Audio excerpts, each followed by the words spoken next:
जी माता जी, हरे कृष्णा माता जी। धन्यवाद माता जी, बहुत सुंदर आपने भजन प्रस्तुत किया। आज हमारी शुरुआत भगवान के नाम से। अब आज हम अपनी कक्षा को प्रारंभ करते हैं और इसके लिए हम पहले मंगलाचरण कर लेते हैं। हम अपने गुरु का आशीर्वाद ले लेते हैं, फिर आज की कक्षा में हम प्रवेश करेंगे। ओम नमो भगवते वासुदेवाय। ओम नमो भगवते वासुदेवाय। ओम नमो भगवते वासुदेवाय। ओम अज्ञानातिमिरान्धस्य ज्ञानञ्जनशलाकया चक्षुर्मिलितं येन तस्मै श्रीगुरुवे नमः। श्रीचैतन्यमनोभीष्टं येन भूतले स्वयं रूपा गदामह्यं ददाति सौपदान्तिकम्। वन्देऽहं श्रीगुरुकमलं श्रीवैष्णवांश्च श्रीरूपं साग्रजातं सहगणरघुनाथं तं सजीवं सावधैतं सावधूतं परिजनं कृष्णचैतन्यदेव श्रीराधाकृष्णपादां सहगणललिता श्रीविशाखावितांश्च। हे कृष्ण करुणा सिन्धो दीनबन्धो जगत्पते गोपेश गोपिका कान्ता राधाकान्त नमोऽस्तुते। तप्तकाञ्चन गौराङ्गी राधे वृन्दावनेश्वरि वृषभानुते देवी प्रणमामि हरिप्रिये। काञ्चाकल्पतरुवृक्ष कृपा सिन्धुवैष पतितानां पापेभ्यो वैष्णवेभ्यो नमो नमः। ॐ विष्णुपदाय कृष्णपृष्ठाय उत्तरे श्रीमते भक्तिवेदान्त इति नामिने नमस्ते सरस्वतीदेवे गौरवाणी गौरवाणी निर्विशेषा शून्यवादी पाश्चात्य तारिण। जय श्री कृष्ण चैतन्य प्रभु नित्यानंद श्री अद्वैत गदाधर श्रीवासादि गौर भक्त वृंद। हरे कृष्ण कृष्ण कृष्ण हरे हरे हरे राम राम राम हरे हरे। हरे कृष्ण कृष्ण कृष्ण हरे हरे हरे राम राम राम हरे हरे। हरे कृष्ण कृष्ण कृष्ण हरे हरे हरे राम राम राम हरे हरे। हरे कृष्ण कृष्ण कृष्ण हरे हरे हरे राम राम राम हरे हरे। हरे कृष्णा। सभी भक्तों को, सभी को सादर प्रणाम। माता जी, स्लाइड दिख रही है? हरे जय कृष्ण। माता जी। हरे कृष्णा जी। जी माता जी, ये दिख रही आ रही। जी मतलब आप सभी भक्तों का बहुत बहुत स्वागत है, अभिनंदन है। आप आज हमारी भगवत गीता की 18 दिन की क्लास में सब हम सभी का फर्स्ट पहला दिन है। तो आज हम लोग पहले अध्याय को जानेंगे। जैसे हमने कोर्स का ही नाम है 18 दिन में भगवत गीता को समझें, तो 18 दिनों में हम इससे भगवत गीता को जानेंगे। भगवत गीता में 18 अध्याय और हम एक अध्याय को एक दिन में कवर करने का प्रयास करेंगे। और इसलिए आज हमारा पहला दिन है, तो आज हमारा हम पहला अध्याय लेंगे और सारे अध्याय हम ऐसे क्रमवश जाएंगे। तो इस प्रकार हमारा ये कोर्स 18 दिन चलेगा। आज हम जो भी यहाँ पे क्लास में आज हम जो भी सीखेंगे वो हम भगवत गीता और कुछ हम भागवतम से समझने का प्रयास करेंगे। और ये हमारे ग्रंथ बहुत ही पवित्र है। इस प्रकार आज हम अपनी यात्रा को 18 दिन की यात्रा को प्रारंभ करते हैं। तो आज हमारा पहला अध्याय है जिसका नाम है कुरुक्षेत्र में युद्ध स्थल। युद्ध स्थल में सैन्य निरीक्षण। अब सैन्य निरीक्षण इसलिए है क्योंकि यहाँ पे जो युद्ध स्थल है वहां पे सभी सेनाओं का निरीक्षण करेंगे। तो यहाँ पे जो अर्जुन जी है, दुर्योधन है और धृतराष्ट्र सब अपने अपने दृष्टिकोण से सेना का निरीक्षण करें। इसलिए इस अध्याय का नाम है सैन्य निरीक्षण। और इसको अर्जुन विषाद योग भी कहते हैं, क्योंकि जब सेना का निरीक्षण हुआ के बाद जब अर्जुन ने देखा सारी सेना को, तो वो बहुत ही करुणा से युक्त हो गए, क्योंकि सामने जो भी उनकी वो निरीक्षण कर रहे थे, तो सामने जो भी थे उनके ही परिवारजन थे। तो जब उन्होंने अपने ही परिवारजन को सामने खड़ा हुआ देखा अपने विपक्ष में, उन्हें लगा कि ये तो इनसे युद्ध करना है, जबकि ऐसा नहीं कि उन्हें पता नहीं था, मालूम था, उनको सब पता था। और वो युद्ध करने के लिए पूरी तैयारी से वो युद्ध क्षेत्र में आए। लेकिन और उन्होंने ऐसा नहीं कि पहली बार युद्ध मैदान में आए थे, वो बहुत ही बड़े योद्धा थे। और उन्होंने बहुत सारे बड़े बड़े युद्ध लड़े थे, इतने महान थे कि वो अपने समय के सबसे बड़े धनुर्धर कहलाते थे। उनसे बड़ा धनुर्धर कोई भी नहीं था।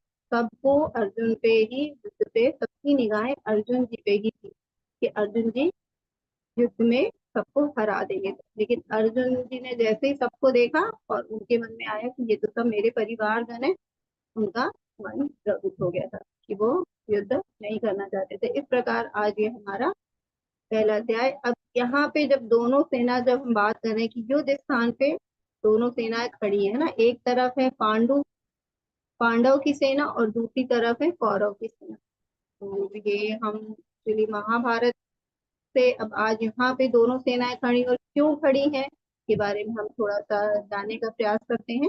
वैसे तो महाभारत सभी को पता है और सभी को महाभारत के बारे में मालूम है, क्योंकि आज हम इसलिए महाभारत से जानेंगे क्योंकि जो हम ये भगवत गीता पढ़ रहे हैं ये महाभारत का ही भाग है।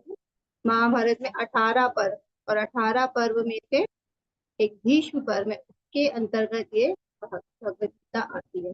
तो आज हम भगवत गीता समझ रहे हैं, तो हमें महाभारत के बारे में थोड़ा बहुत, जैसे सभी को पता है, लेकिन थोड़ा बहुत हम जानते हैं, इसलिए ताकि हमारे में रिमाइंड हो जाए सब चीजें, हमें याद आ जाए सब बातें, और हम ये जो अब जो भी होगा उसको हम और अच्छे से समझ पाएंगे, है ना। इसलिए आज हम थोड़ा सा समझते हैं।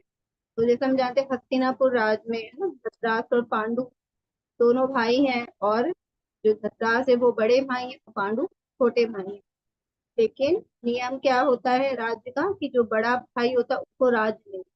तो जब धृतराष्ट्र को राजा बनना चाहिए था, लेकिन वो क्या थे, अंधे थे, जन्म से ही वो अंधे थे, ना, जन्मांध थे। और इस कारण उनको राज्य ना देके छोटे भाई पांडु को राजा बनाया। ठीक है। तो अब उनको थोड़ा सा द्वेष हो गया, क्योंकि उनको ऐसा लगता था कि राजा का अधिकारी मैं हूँ, मुझे राज्य मिलना चाहिए। लेकिन राज का सिंहासन किसको मिल गया, राजा पद किसको दे दिया गया, पांडु को दे दिया गया। तो थोड़ा सा वो ईर्ष्या करने लग गए पांडु से। अब फिर उनको लगा ठीक है, अब मैं तो, क्योंकि वो अस्वस्थ थे, तो अस्वस्थ को तो राज्य नहीं बनाया जा सकते, क्योंकि राज्य को पूरे राज्यभार को संभालना होता है। तो इस प्रकार पांडु को राजा बनाया गया। फिर उनको लगा ठीक है, मैं नहीं तो मेरे पुत्र आगे बन जाएंगे।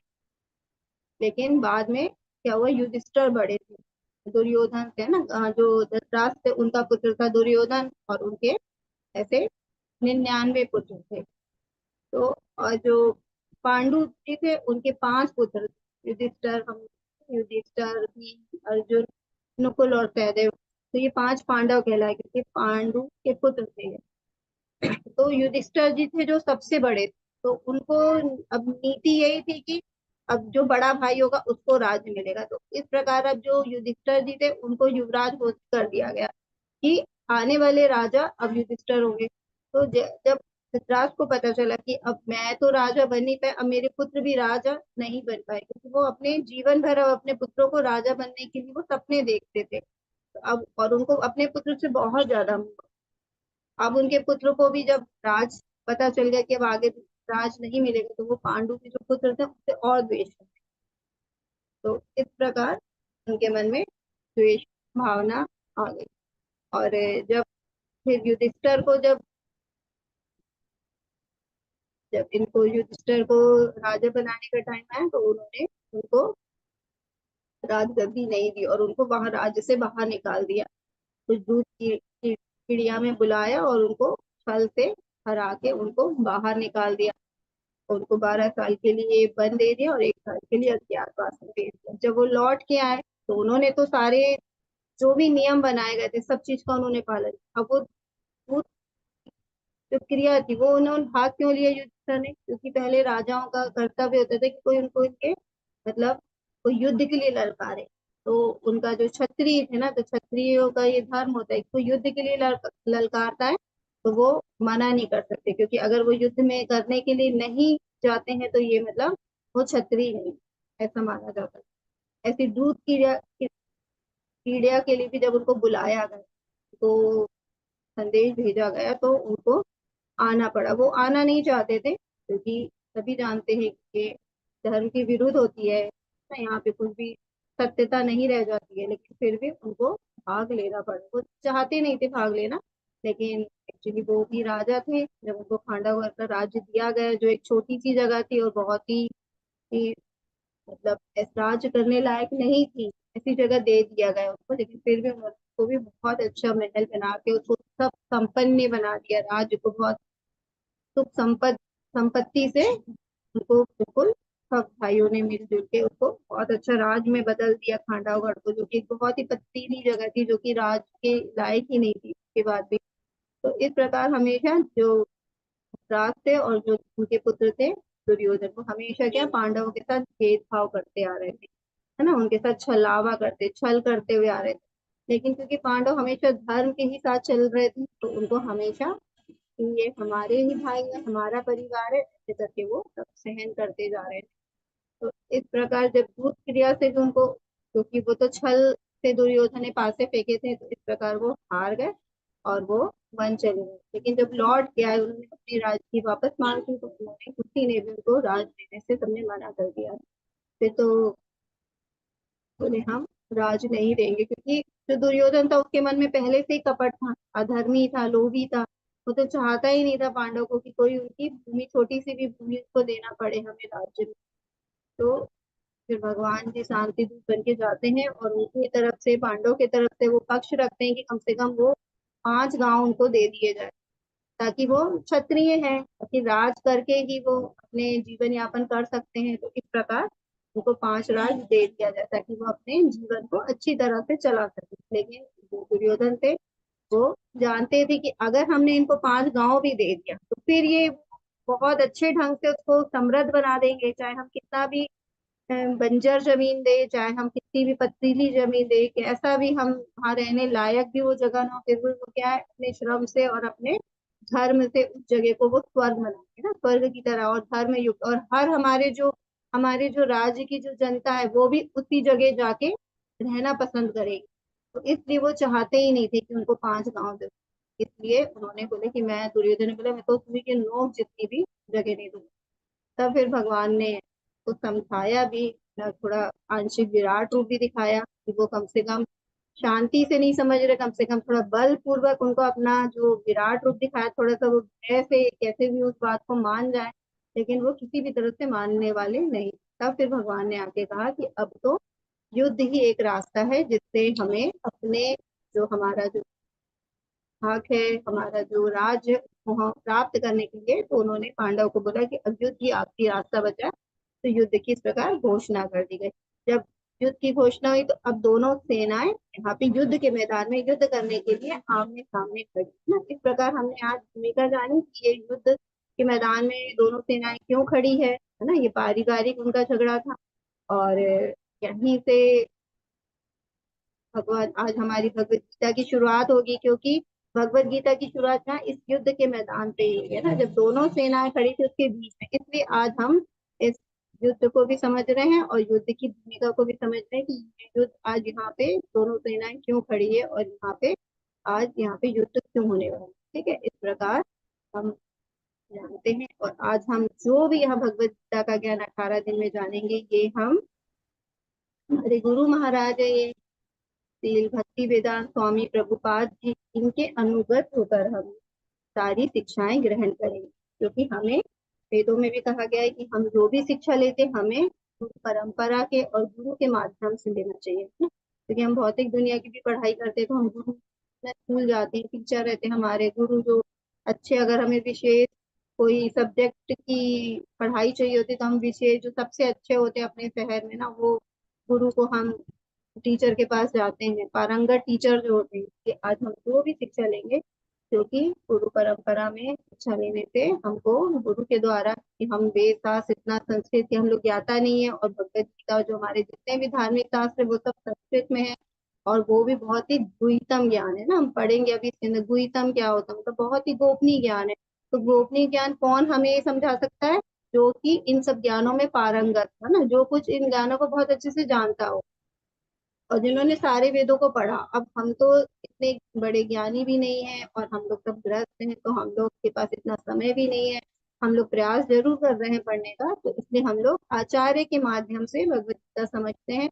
क्योंकि हम अगर सेल्फ पढ़ना तो बहुत अच्छी बात है, लेकिन सेल्फ हम पढ़ते हैं, लेकिन जब तक हम किसी गुरु के माध्यम से उसको समझने का प्रयास नहीं करते, हम भगवत गीता समझते नहीं हैं। तो आज हम लोग प्रभुपाद जी के अंतर्गत ही भगवत गीता की सारी शिक्षाओं को पढ़ेंगे और समझेंगे। अभी प्रभुपाद जी कौन है इसके बारे में भी थोड़ा सा आपको परिचय देती हूँ। कि प्रभुपाद जी है भक्ति वेदांत स्वामी, स्वामी है एशिया,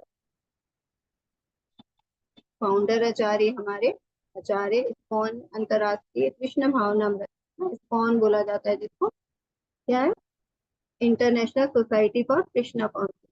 तो उन्होंने इसकी स्थापना की थी, संघ की। और इस संघ के जो हमारे जो प्रभुपाद जी हैं, इन्होंने ही इसकी स्थापना की और इसका विस्तार किया। और इनके माध्यम से ही आज हम ये भगवत गीता को जानेंगे। अब इनके बारे में और जानते हैं, ये इन्होंने कितना संघर्ष किया इस भगवत गीता देने के लिए। वैसे तो भगवत गीता भगवान श्री कृष्ण द्वारा बोली है, लेकिन इसको समझाने का जो कठिन कार्य है, उसके लिए उन्होंने बहुत कठिनाइयां अपने जीवन में स्वीकार की थी, तब जाके आज हमको ये हम भगवत गीता समझ पा रहे हैं। तो इसलिए उनकी जब तक हम उनकी, उन्होंने जो भी अपने जीवन में इतना संघर्ष किया है वो हमें जानना चाहिए। क्योंकि जब हम जानेंगे तभी हम अच्छे से उनकी जो, वो कितने अच्छे भक्त थे, और उन्होंने कितना भगवान का उनके पास ज्ञान था, और कितना वो हमको क्या समझाना चाहते हैं, ये तभी हम समझ पाएंगे जब हम उनके जीवन को समझेंगे।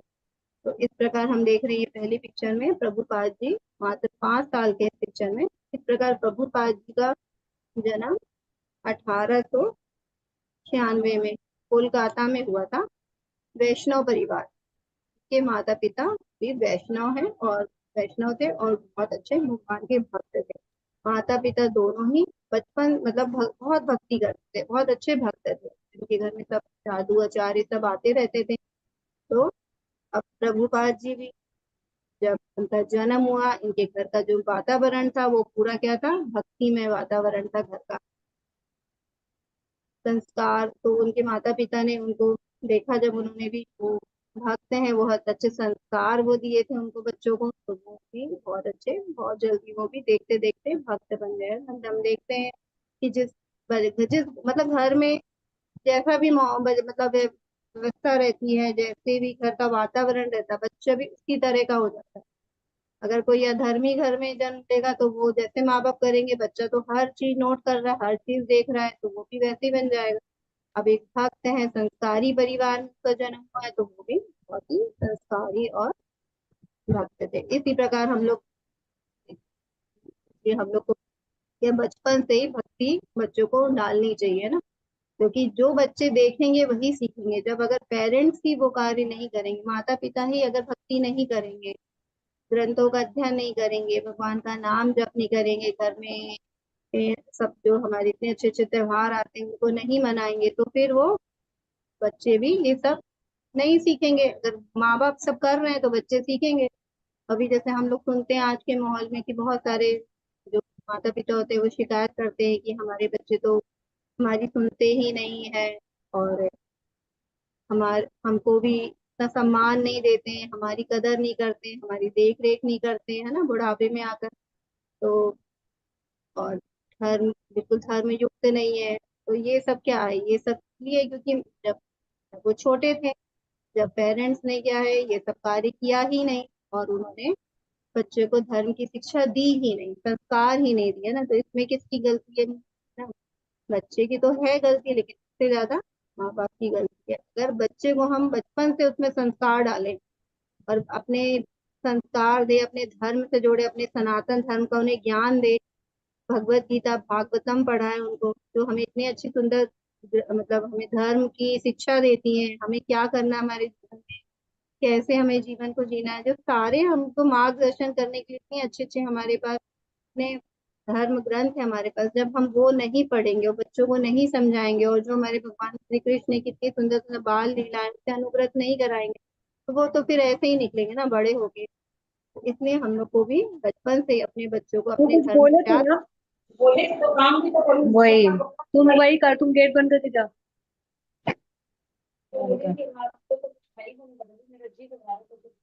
इसलिए हमको भी बचपन, जब बच्चे हमारे घर में, जब गंजी छोटे किसका लेके बच्चे। आई हो? माता जी प्लीज म्यूट कर दे। जो भी है, माता जी म्यूट कर लीजिए। और माता जी आप भी थोड़ा ध्यान रखिएगा। हरे कृष्णा। तो इस प्रकार बच्चों को भी हमें बचपन में ही संस्कार देंगे, तो बच्चे जब धर्म से जुड़े रहेंगे तो कभी भी वो अपने माता पिता का, जब माता पिता बुजुर्ग हो जाएंगे और जब उनको सबसे ज्यादा अपने बच्चों की जरूरत होगी, तब कभी भी बच्चे उन्हें ऐसे अकेला नहीं छोड़ेंगे, है ना। तो इस प्रकार हम देखते हैं कि जो प्रभुपाद जी थे वो बचपन से ही भक्त वातावरण में जन्म लिए थे, तो बहुत अच्छे वो भक्त बन गए। जैसे बच्चे खिलौने मांगते हैं, और प्रभुपाद जी ने क्या मांगा? अर्ज विग्रह मांग के अपने माता पिता से, जब वो 5 साल के थे, कि मुझे अपने अर्ज विग्रह चाहिए भगवान के, और मैं खुद ही भगवान की मैं वही पूजा सेवा वो खुद करना चाहते थे। और जब वो छोटे थे तभी उनको जगन्नाथ जी का जैसे रथ यात्रा होती थी, तो वो बहुत ही उत्साहित होते थे। तो उनकी इच्छा थी कि मैं भी अपने भगवान को रथ में बैठा के रथ यात्रा, है ना, रथ निकाले, रथ यात्रा कराना चाहते थे।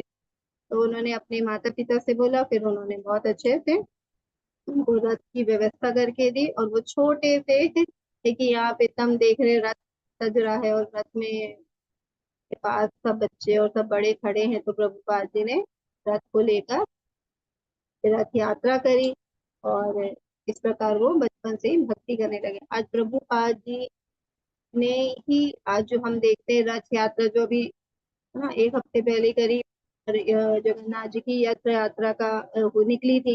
तो जगन मतलब वहां तो निकलती है मंदिर में, लेकिन जहाँ भी इस्कॉन मंदिर है, जहाँ जहाँ भी आज विदेशों में भी बहुत सारे इस्कॉन मंदिर है, लेकिन सब जगह आज भी प्रभुपाद जी की कृपा से सब जगह जगन्नाथ जी की यात्रा निकलती है। तो आपने देखा भी होगा कि पाकिस्तान में भी निकलती है, बांग्लादेश में भी निकलती है, और अमेरिका में, सब जगह, मतलब जहाँ पे ऐसा लगता है, जो यहाँ भारत में तो खैर हम सभी जानते हैं जगन्नाथ जी को, लेकिन वहां भी देखो निकलने से क्या होता है, वहां के लोगों में भी कितना उत्साह है। सब लोग मतलब हमेशा यात्रा में शामिल होते हैं। तो इस प्रकार हम लोग भी धीरे धीरे देखो सब भक्ति की ओर बढ़ रहे हैं। इस प्रकार जो प्रभुपाद जी है वो, उनका भक्तिमय जीवन प्रारंभ हो गया, और वो धीरे धीरे वो बड़े हुए, उनकी शिक्षा दीक्षा भी उन्होंने बहुत अच्छे कॉलेज से उनकी हुई थी।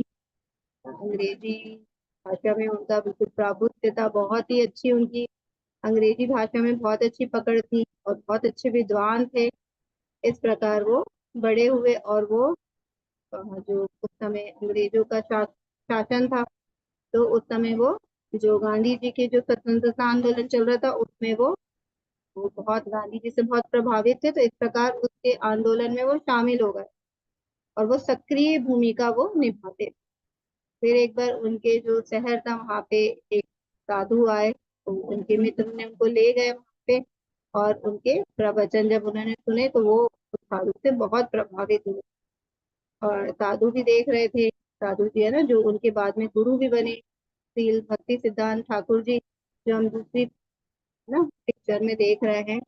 तो गुरु महाराज जी ने भी नोट किया कि वो बहुत ध्यान से और बहुत ही अच्छे व्यवहार से, मतलब वो देखने में वो प्रवचन सुन रहे थे, तो वो भी समझ में आ गया कि ये अच्छे भक्त हैं। और जब उनसे वार्तालाप की उन्होंने, तो उनको पता चला कि तो इंग्लिश भी उनकी बहुत विद्वान है, इंग्लिश। तो उनके मन में उनके गुरु ने एक ही बात कही कि ऐसा करो कि अगर विदेश में जाके भी कृष्ण भक्ति का प्रचार करो, कि वहाँ के लोग तब इंग्लिश ही जानते हैं, और इंग्लिश में बहुत विद्वान थे प्रभुपाद जी, तो बोले कि वहाँ विदेश जाके वहां भी अपने कृष्ण ज्ञान का प्रचार इंग्लिश में करो। तो उनको भी, उन्होंने भी बोला प्रभुपाद जी ने, फिर उन्होंने प्रश्न किया कि अभी तो देश गुलाम है, पहले देश आजाद हो जाए फिर भक्ति की जा सकती है, अभी तो हम गुलाम हैं। तो उनके गुरु ने कहा कि देखिए देश तो आजाद हो जाएगा ना, लेकिन हम सब किससे ज्यादा, सबसे ज्यादा बंधन में है जन्म मृत्यु से ना, कि हम बार बार जन्म ले रहे हैं, बार बार मर रहे हैं, तो इससे कौन मुक्त कराए। तो बोले कि वो तो स्वतंत्र होगा ही भारत, लेकिन इससे भी बड़ा कार्य क्या करना है, लोगों को भक्ति से जोड़ो, भक्ति से जोड़ के जन्म मृत्यु से, क्योंकि जब हम भक्ति करते हैं और भगवान के बारे में भगवत गीता पढ़ते हैं, जानते हैं, कृष्ण के बारे में जानते हैं, तब हमें पता चलता है कि हमारा मनुष्य देह कितना ही महत्वपूर्ण है और हम इसी से भक्ति कर सकते हैं। और हम अगर हम भगवान की भक्ति करते हैं तो हम जन्म मृत्यु बंधन है ना, ये जो सबसे बड़ा हमारा अ, बंधन है, जो सबसे ज्यादा, जिससे हम सबसे ज्यादा गुलाम है, ये ना, इससे हमें मुक्त करना चाहिए। तो फिर उनको भी, उन्होंने भी सोचा इस बारे में, तो उनको लगा कि ठीक है। तो इस प्रकार वो का बहुत ही, उनके गुरु का उन पे बहुत ही ज्यादा प्रभाव पड़ा, और उन्होंने 1922 में उनसे दीक्षा भी ली। और वो धीरे धीरे इस प्रकार अपने गुरु की आज्ञा का पालन करते उन्होंने पूरा जीवन अपना भक्ति में लगा दिया। और वो धीरे धीरे करके प्रवचन वगैरह देने लगे, जैसे हम ये पिक्चर में देख रहे हैं ना, वो प्रवचन दे रहे हैं। तो वो जहाँ भी रहते थे वहां के लोगों को वो भगवान से जोड़ने का प्रयास करते थे, और कीर्तन वगैरह करते थे, सबको भक्ति, सबको बताते थे भगवान के बारे में। और इस प्रकार वो अपने भक्तिमय जीवन को जी रहे थे। फिर ऐसे करते करते वो वृंदावन में रहने लगे और वहां भी उन्होंने ग्रंथ को लिखना प्रारंभ किया।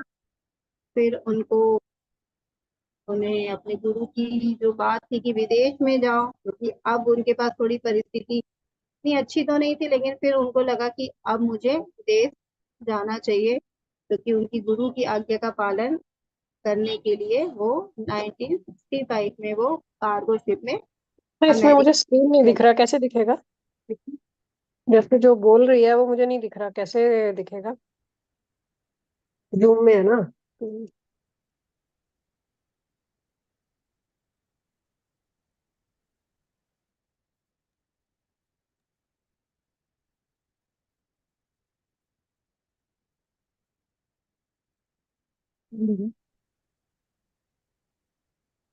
स्क्रीन दिखा रही है, फोटो फोटो हरे मुझे तो दिखा कृष्ण रहा है। माता। इस प्रकार प्रभुपाद जी अपने गुरु की आज्ञा का पालन करने के लिए 1965 में कार्गो शिप में बैठ के वो अमेरिका के लिए चल दिए, क्योंकि उनके गुरु की आज्ञा थी कि विदेश जाओ। और उनका कहना था कि क्योंकि अब वहां से क्या है, हम लोग जो भी ज्ञान आज हम विदेश की पाश्चात्य पद्धति से सब कुछ ग्रहण कर रहे हैं ना, आज हर कोई क्या ले रहा है वहां से, सब कुछ वहां से सीख रहा है, जैसा उनका खाना पीना, आज हम सब चीज देख देख के उनका क्या कर रहे हैं, अनुकरण कर रहे हैं। जो वहां होता है ऐसे ही हम वहां की बातें।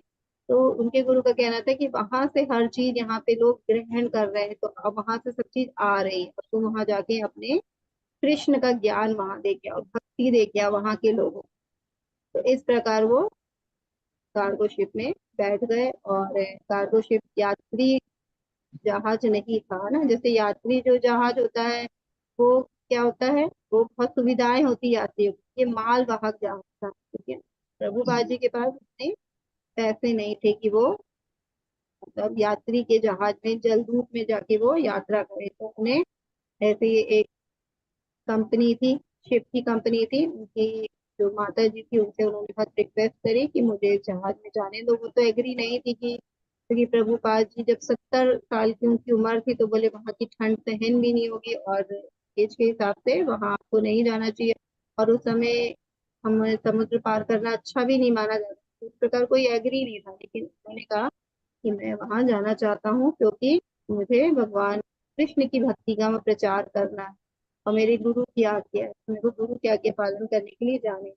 तो इस प्रकार वो कार्गो शिप में बैठ के 1965 को अमेरिका के लिए चल दिए। अब वहां गए उन्होंने, तो वहां देखा कि वहां के जो लोग थे, मतलब कुछ यंगस्टर थे, है ना, यूथ थे, वो क्या कर रहे थे वहां देश में, क्योंकि एक युद्ध हुआ था उसके युद्ध के बाद उन लोग अपने जो देश है उससे उन लोगों ने विरोध कर दिया और वो सब चीज छोड़ के अपना घर परिवार छोड़ के एक ऐसी जगह थी वहां पे, खुली जगह, वहां मैदान में वो सब रिवोल्ट कर दिए थे, सब चीज उन्होंने विरोध किया था अपने देश के ही कानून का, तो वो वहां आके ऐसे ही पड़े रहते थे, तो चोरी भी करते थे सब, कोई भी मतलब अच्छा काम नहीं करते थे, घर को त्याग दिया, ना कमा रहे थे ना, तो सब चीज वो सारे नियमों को तोड़ के, कोई भी नियमों का पालन नहीं करना, जीवन जैसे एक मनुष्य का जीवन जीना चाहिए उससे सब उल्टा सीधा वो जीवन अपना जी रहे थे उनका मतलब।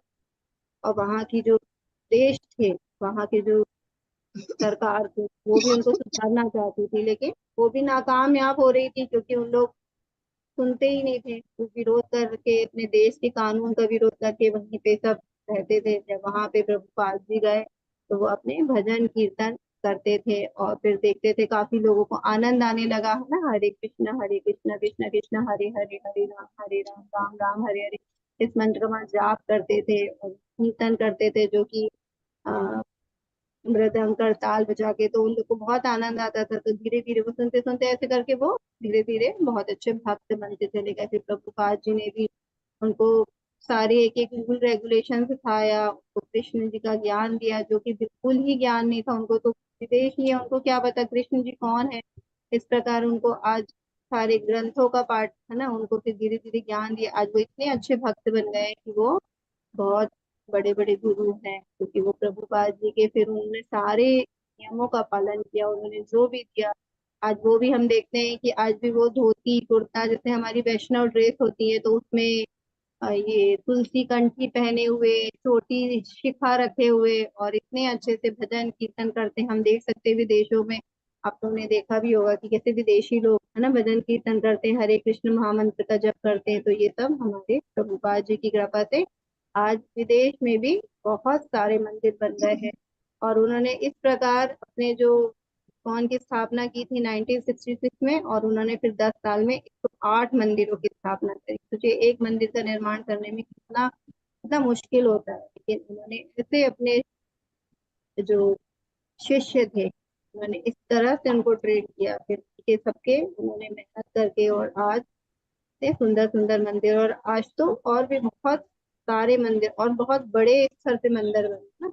और प्रभुपाद जी मंदिर क्यों बनाना चाहते थे, क्योंकि उसका उद्देश्य था कि वहां पे जहाँ मंदिर बनेगा वहां पे क्या होगा, भक्त बनेंगे लोग, है ना, वहां क्योंकि वहां भगवान की पूजा होगी तो सब क्या होगा, भक्त। और मंदिर निखिल। बनने का प्रभुपाद जी का उद्देश्य और क्या था कि उन्होंने एक हॉस्पिटल बनाया, मतलब मंदिर को एक हॉस्पिटल की तरह, क्या था उनका उद्देश्य, क्योंकि जो लोगों में सबसे ज्यादा बीमारी का है, मानसिक बीमारी है ना, लोगों का जो मन है वो इतना विचलित है, गलत बातों में उलझा रहता है ना, क्योंकि कलयुग है, कलयुग का भी प्रभाव है। तो उन्होंने मंदिर के साथ उसी मंदिर को क्या किया वहां पे, क्योंकि वहां पे, और उन्होंने विद्यालय मतलब, क्योंकि वहां पे नित्य उनके नियम ऐसे थे मंदिरों में कि सुबेरे भागवतम का पाठ होना, भगवत गीता पढ़ाई जाना, सिखाई जाना, सबको समझाना, प्रवचन देना, तो ऐसे करते करते सब क्या है, सबका मनोचित जो बीमार था है ना, वहां के भौतिकता में उलझा हुआ था, वो धीरे धीरे उनका मन चित्त शुद्ध होता चला गया और आज वो बहुत अच्छे भक्त बन गए। इस प्रकार एक तरह से वो हॉस्पिटल भी था कि उनके मन का इलाज किया है ना, मानसिक जो बीमारी थी, और एक तरह से वो विद्यालय भी था, तो उनके जो एक मंदिर, वो तीन है ना, मंदिर, विद्यालय और हॉस्पिटल, इस तरह वो उस मंदिर की स्थापना करने से उन्होंने इस तरह का कार्य किया जिससे वहां के जो लोग थे आसपास सब शुद्ध होते चले गए, धीरे धीरे उनमें भी भक्ति आती चली गई, उनको भी कृष्ण ज्ञान मिलता गया और वो भी शुद्ध होते गए और भक्त बनते गए। अब यहाँ देख रहे हैं हम प्रभुपाद जी कि प्रभुपाद जी के फिर वो कितने सारे भक्त हैं चारों तरफ और बहुत अच्छे से भजन कीर्तन कर रहे हैं ना मृदंग के साथ, और कितना आनंद आता है इस कीर्तन में भक्तों के साथ करने में, नाम संकीर्तन करने से। और इस प्रकार हम देख रहे हैं है ना, यहाँ पे पिक्चर्स हम देख रहे हैं कि फॉरेन के बीच में भी, फॉरेनर्स के बीच में बैठे हैं प्रभुपाद जी और ये इतने बड़े बड़े मंदिर की स्थापना करी। इस प्रकार प्रभुपाद जी ने बहुत संघर्ष किया विदेश में जाके, ताकि कृष्ण के नाम का प्रचार कर सके, भगवान की भक्ति सबको सिखा सके। और जो वहाँ की गवर्नमेंट थी वो भी परेशान थी, फिर जब सब लोग इतने अच्छे भक्त बन गए तो वहां से भी बहुत सारे सरकार के लोग भी मिलने आते थे प्रभुपाद जी से कि ये आपने कैसे किया कि हम प्रयास कर रहे थे तो कोई भी भक्त मतलब कोई भी एक अच्छा इंसान बनने को तैयार नहीं था, और आज इतने अच्छे भक्त बन गए। तो प्रभुपाद जी ने बोला ये सब भगवान कृष्ण की कृपा है। आज मुझे उन पे पूरा विश्वास है। आज उनके ही नाम लेने से सब इतने पवित्र हो गए, क्योंकि ये मैंने कुछ नहीं किया है, ये सब जो किए भगवान कृष्ण ने किया है। तो इस प्रकार उन्होंने विदेश में जाके बहुत अच्छा उन्होंने प्रचार किया प्रभुपाद जी ने। और फिर यहाँ पे उन्होंने बाद में जब भारत में आए, अपने भक्तों को लेके, अपने जो उनके थे भक्त वो लेकर आए, तो फिर यहाँ पे उन्होंने भारत में भी बहुत अच्छा प्रचार किया। और आज उन्हीं के कारण हम देख रहे हैं आज हर जगह बहुत सुंदर मंदिर बने हुए इस्कॉन के, और इतने भव्य मंदिर है जहाँ पे जैसे मैंने बताया कि वो सब नियम कानून है ना, और बहुत अच्छे से चल रहे हैं। और सारे उन्होंने एक एक चीज के बारीकी से रूल्स रेगुलेशन का सब पालन कर रहे हैं। तो इस प्रकार क्या धीरे धीरे सभी भगवान कृष्ण की भक्ति की ओर अग्रसर हो रहे हैं। अब ये बैक टू गॉड है, उन्होंने एक पत्रिका भी, मासिक पत्रिका भी चलाई जो बहुत अच्छी है, आज भी चल रही है वो, है ना। प्रभुपाद जी ने स्टार्ट करी थी लेकिन वो आज भी चल रही है, और वो भी बहुत अच्छी है ना, जिसमें हम भक्तों के बहुत अच्छे प्रवचन रहते हैं, भगवत गीता के भी कोड मेंशन रहते हैं। तो इससे भी हम लोग बहुत अच्छे से भक्ति में अग्रसर हो सकते हैं अगर हम पढ़े तो। ऐसे ही यहाँ भी हम देख रहे हैं प्रभुपाद जी की किताबें, तो प्रभुपाद जी ने बहुत सारी किताबें लिखी हैं। तो और उनकी जो भगवत गीता जो हम कहते हैं वो आज 100 से भी अधिक भाषाओं में, सबसे ज्यादा पूरे विदेश में और पूरे विश्व में बिकने वाली सबसे ज्यादा बिकने वाली किताब है भगवत गीता, जो सबसे ज्यादा प्रचार भी किया जाता है भक्तों के द्वारा, और सबसे ज्यादा वो लोग उसको पढ़ते भी हैं, और उससे वो भक्त भी बनते जा रहे हैं। और प्रभुपाद जी ने बहुत सारे वेदों का उन्हें ज्ञान था, तो उनके जो वेदों का जो ज्ञान था वो उनकी किताबों के अंदर है। अगर हम इन किताबों को अच्छे से पढ़ेंगे तो आज हम भी वेदों को समझ सकते हैं। प्रभुपाद जी ने तात्पर्य दिए, तो बहुत सब तात्पर्य में उन्होंने देखिएगा कि उन्होंने सब शास्त्रों का नाम लिखा बकायदा, वो सेशन नंबर लिखा है ना, संख्या नंबर लिखी, श्लोक नंबर, तो इतना ज्ञान था प्रभुपाद जी को, तो उन्होंने सारे शास्त्रों का मेंशन किया है। तो अगर प्रभुपाद जी की किताबों को नियमित पढ़ेंगे तो हम भी थोड़े से थोड़े मतलब वेदों को समझ सकेंगे, और हमारी भक्ति तो नेचुरली हमारी भक्ति तो आगे बढ़ेगी। इस प्रकार ये हमारे प्रभुपाद जी के बारे में हमने जाना, क्योंकि हमें गुरु के बारे में जब पता होगा तभी हम अच्छे से आगे, उनके संघर्ष को हमने जाना तभी हम इतना अच्छे से उनके इस प्रयास को हम समझने का प्रयास करेंगे ना। उन्होंने इतना संघर्ष किया, हमें पता है अब, तो अब हम भगवत गीता को अच्छे समझ लेंगे कि उन्होंने कितनी मेहनत करी हमें ये भगवत गीता देने के लिए। तो हमारा भी कर्तव्य बनता है कि हम लोग भी उसको बहुत ध्यान से सुने हैं, सुनेंगे, फिर हम उसको समझेंगे, फिर हम उसको अपने जीवन में उतारेंगे, तभी हमारे जीवन में परिवर्तन आएगा। इसलिए हम सब लोग हाथ से यही प्रयास करेंगे। तो ये इतने सुंदर हमारे जो राधा कृष्ण दिख रहे हैं, गोविंद है ना, राधा गोविंद जी हमारे अर्चविग्रह में हमारे मंदिर के, जो बहुत सुंदर है। आप लोग सभी दर्शन करिए, और आप लोग, मैं राधा गोविंद जी को प्रणाम करती हूँ, और मैं राधा हमको गोविंद। नहीं दिख रहा कुछ भी, हमको स्क्रीन नहीं दिख रहा माता जी।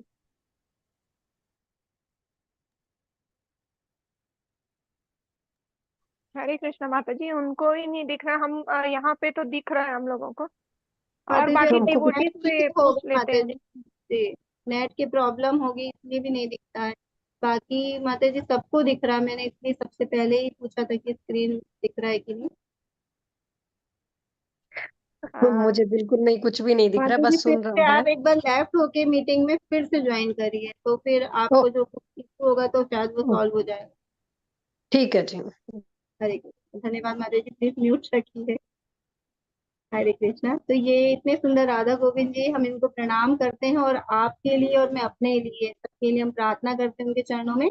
हमारी जो यात्रा है वो हमारी यात्रा बहुत अच्छे से हो, 18 दिन, और हम लोग धीरे धीरे भक्ति में अग्रसर हो, है ना, और भगवान श्री कृष्ण और राधा अपने चरणों में हमें स्थान दे। तो इसी प्रार्थना के साथ हम चलते हैं आज की यात्रा प्रारंभ करने के लिए। और कितने सुंदर अर्च विग्रह, ये कहाँ पे है? ये मैंगलोर में इस्कॉन मंदिर है, क्योंकि ये हमारा जो कोर्स है वो इस्कॉन मंदिर से चल रहा है। तो ये मंदिर जो है, ये हमारा जो राधा गोविंद जी का मंदिर है, यहाँ से हम लोग ये क्लास कर पा रहे हैं आज, ऑनलाइन क्लास। और ये 18 दिन का कोर्स हम समझ पा रहे हैं। और ये मैंने, ये कहाँ पे है, ये है मैंगलोर में स्थित है, ठीक है। और ये कर्नाटका में है। और बहुत सुंदर मंदिर बन रहा है ये। अभी तक तो मंदिर प्रोग्रेस पे ही, अभी बहुत तेजी से कार्य चल रहा है। और अभी यहाँ पे 19 अगस्त को, आप लोग को मैं बता दूं, 19 अगस्त जो आ रही रक्षाबंधन के उस दिन हमारे इस मंदिर का ओपनिंग हो रही है, ठीक है। मतलब पूरे अर्च विग्रह स्थापित होंगे मंदिर में अब वहां पे। और जो भी बहुत बड़ा मंदिर बन गया है, और अब वहां पे बहुत सुंदर फंक्शन होने वाला है इसकी ओपनिंग का। तो हम लोग सब, बहुत सारे सब लोग जाएंगे। बहुत सुंदर मंदिर बना है। प्रभु जी ने बहुत प्रयास किया, बहुत मेहनत करी है। मंदिर के जो अध्यक्ष हैं वो श्री HD राम निष्ठा प्रभु जी हैं, मंदिर के अध्यक्ष। और वो BTech IIT कानपुर से उन्होंने पढ़ाई करी है। बहुत ही अच्छे वो स्टूडेंट रहे अपनी लाइफ में। उनका भी जन्म मस्त परिवार में हुआ। और उन्होंने भी अपने कॉलेज की पढ़ाई के साथ साथ वो बहुत ही अच्छे इंजीनियरिंग, मतलब वो IIT कॉलेज से करी है। और इतनी, मतलब इतने होशियार थे प्रभु जी, इतने अपने, इतने बुद्धिमान हैं पढ़ाई में, कि उन्होंने बहुत अच्छे से अपनी पढ़ाई करी और बहुत अच्छी जॉब भी लग गई थी। लेकिन उनका मन फिर क्या हुआ, इसी बीच उनके जॉब के ही के समय उनके संपर्क भक्त से हो गया है, इस्कॉन के। और वो जब उनके संग में धीरे धीरे धीरे धीरे उन्होंने जब भगवान को जाना चाहा, तो फिर उनके मन में वैराग उत्पन्न हो गया कि अब क्या, अब वो भक्त बन गए और वो सिर्फ भगवान के लिए अपनी सेवाएं देना चाहते थे। इस प्रकार उन्होंने पूरा जीवन अपना फिर भगवान की सेवा में लगा दिया। आज वो 20-25 साल से उस मंदिर के अध्यक्ष हैं और वहाँ का सारा कार्य कर रहे हैं। और वो क्या करते थे, वहाँ पे, वहाँ के जो स्कूल कॉलेज थे, वहां भी जाके वो भगवत गीता का ज्ञान देते थे, भागवतम का ज्ञान देते थे। लेकिन फिर बीच में कोरोना आ गया। कोरोना से क्या, सब कॉलेज बंद हो गए। अब प्रभु जी का क्या काम था, अब वो जो कॉलेज में जाके, है ना, यूथ बच्चों को, क्योंकि सबसे ज्यादा ज्ञान की आवश्यकता यूथ को होती है ना, क्योंकि उस समय भटकने के चांसेस सबसे ज्यादा रहते हैं। और सबसे ज्यादा जो जो विचलन होता है ना लाइफ में, वो उसी समय होता है। सबसे ज्यादा व्यक्ति विचलित हो जाता है उस समय, क्योंकि उस समय सबसे ज्यादा, है ना, पढ़ाई का भार होता है, कैरियर का भार होता है। और सबसे ज्यादा, है ना, बाहर की दुनिया समझ में आने लगती है। तो इसलिए बहुत ज्यादा विचलित होते। तो उस समय क्योंकि प्रभु जी यंगस्टर को जाके कि वो भगवत गीता समझेंगे तो वो कभी भी बहुत फोकस तरीके से पढ़ाई कर, क्योंकि भगवत गीता पढ़ने से सबसे अच्छा फायदा मैंने देखा है कि इससे हमारी एकाग्रता बढ़ती है। हम अपनी लाइफ को फोकस कर पाते हैं कि हमें क्या करना है, अपनी लाइफ में कैसे करना है ना, सही तरीके को, सही मार्ग चुन के हम अपने जीवन को जीते हैं। जबकि आज हम चारों तरफ देख रहे हैं ना, सब भ्रष्टाचार है और सब जगह हम देखते हैं कि सब बुराई ही है। लेकिन अगर हम सब सोचते हैं हमारे बच्चे सही मार्ग पे चले, है ना, सारे माँ बाप यही सोचते हैं कि बाहर भेज तो रहे हैं, डरते भी हैं। लेकिन अगर भगवत गीता अगर उनको पढ़ा दी जाएगी और वो भक्त हैं और भगवत गीता का ज्ञान है उनके पास, तो वो बच्चे नहीं भटक सकते। मतलब मुझे भी, मेरा पर्सनल अनुभव ये है कि उस समय हमें जरूर पढ़ाना चाहिए। जो हमें एक भय रहता है कि हमारे बच्चे बाहर जाके कहीं गलत तो नहीं चले जाएंगे, क्योंकि हमारे बच्चे ठीक है, हमारे घर का माहौल अच्छा है, लेकिन कौन किसकी संगति करता है, कौन किसके साथ है ना, बिगड़ने में बिल्कुल समय नहीं लगता है। तो इसलिए हमें यंगस्टर को जरूर गीता का ज्ञान जरूर देना चाहिए। हाँ, वैसे बचपन से देंगे तो यंगस्टर के समय वो ले ही रहे, लेकिन अगर बचपन में नहीं दे पाए तो इस समय जरूर देना चाहिए, जब वो, मतलब 7वीं 8वीं क्लास में हो, 12वीं क्लास में हो, तब जरूर। जब बाहर जाने से पहले अगर उसके पास भगवत गीता का ज्ञान होगा तो वो कभी भी गलत मार्ग पे नहीं जाए। इस प्रकार जो रामेश्वर प्रभु जी का यही था उनका, कि जो बच्चे हैं उनके पास भगवत गीता का ज्ञान होना चाहिए। उनको पता होना चाहिए कि हमारा धर्म क्या है, हमारा जीवन का उद्देश्य क्या है। तो इस प्रकार वो भी अपने कार्य को बहुत अच्छी तरीके से वो बच्चों को जाके पढ़ाते थे। लेकिन जब कोरोना काल में स्कूल कॉलेज बंद हो गए तो फिर उनके पास ये तक बहुत सारा समय उनका खाली हो गया था। उन्हें लगे क्या करें ना, भक्ति तो कर ही रहे थे, अपने मंदिर की सेवा में भी लगे थे, लेकिन जो समय वहां से देते थे वो समय खाली होने से फिर उनके दिमाग में उनके गुरु ने भी कहा कि अब ऑनलाइन भगवत गीता पढ़ो। तो आज हम उन्हीं की कृपा से, उन्होंने अपने गुरु की आज्ञा का पालन करके आज हमारे लिए पूरा इतना सुंदर ऑनलाइन कोर्स डिजाइन किया है। ये पूरा जो हम देख रहे हैं अभी बहुत अच्छे, सब हम पूरे 18 अध्याय तक रहेंगे तो बहुत सुंदर स्लाइड बनेंगे। बहुत उन्होंने भी मेहनत करी है।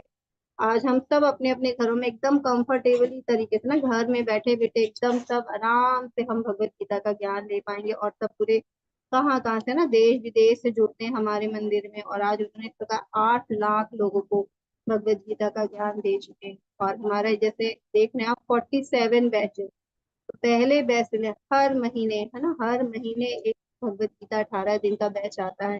और इसी प्रकार नए नए लोग जुड़ते हैं हमारे साथ। कुछ हमारे पुराने भक्त हैं वो भी हर बार क्लास करते हैं ताकि वो भी बने रहे, है ना, सीखते रहे। इस प्रकार हमारी कक्षाएं इस प्रकार चल रही है। और भगवान की कृपा तो है ही, है ना। और हमारे गुरु की भी हम पे इतनी कृपा है कि हम लोग इतना सफलता पूर्वक को हर बार कंप्लीट करते हैं अपने बैच से। तो आप लोग सबका, आप लोग भक्तों का भी बहुत बहुत धन्यवाद है कि आज हमारे साथ आप लोग जुड़ पाए हैं और आज हम लोग ये 47 बैच को प्रारंभ कर रहे हैं।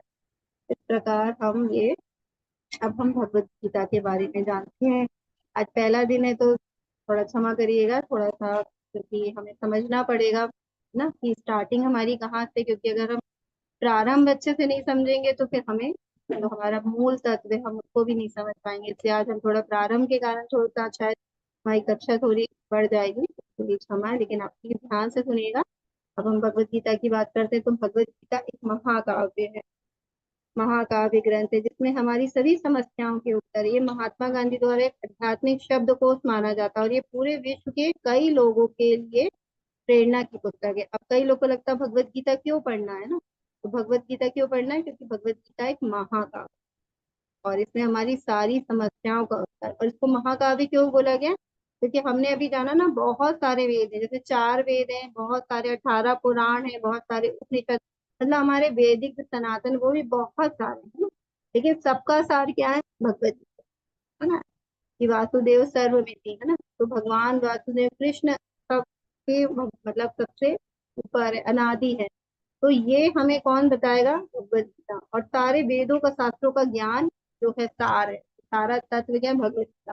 और हम लोग सब तो नहीं पढ़ सकते, इसलिए आज हम लोग सभी भगवत गीता को जानेंगे ताकि हम सभी हमारे जीवन में जो आने वाली समस्याएं, सभी के साथ समस्याएं लगी हैं, सभी भौतिक दुनिया में है, तो इस समस्याओं का हल हमें कैसे प्राप्त करना है ना।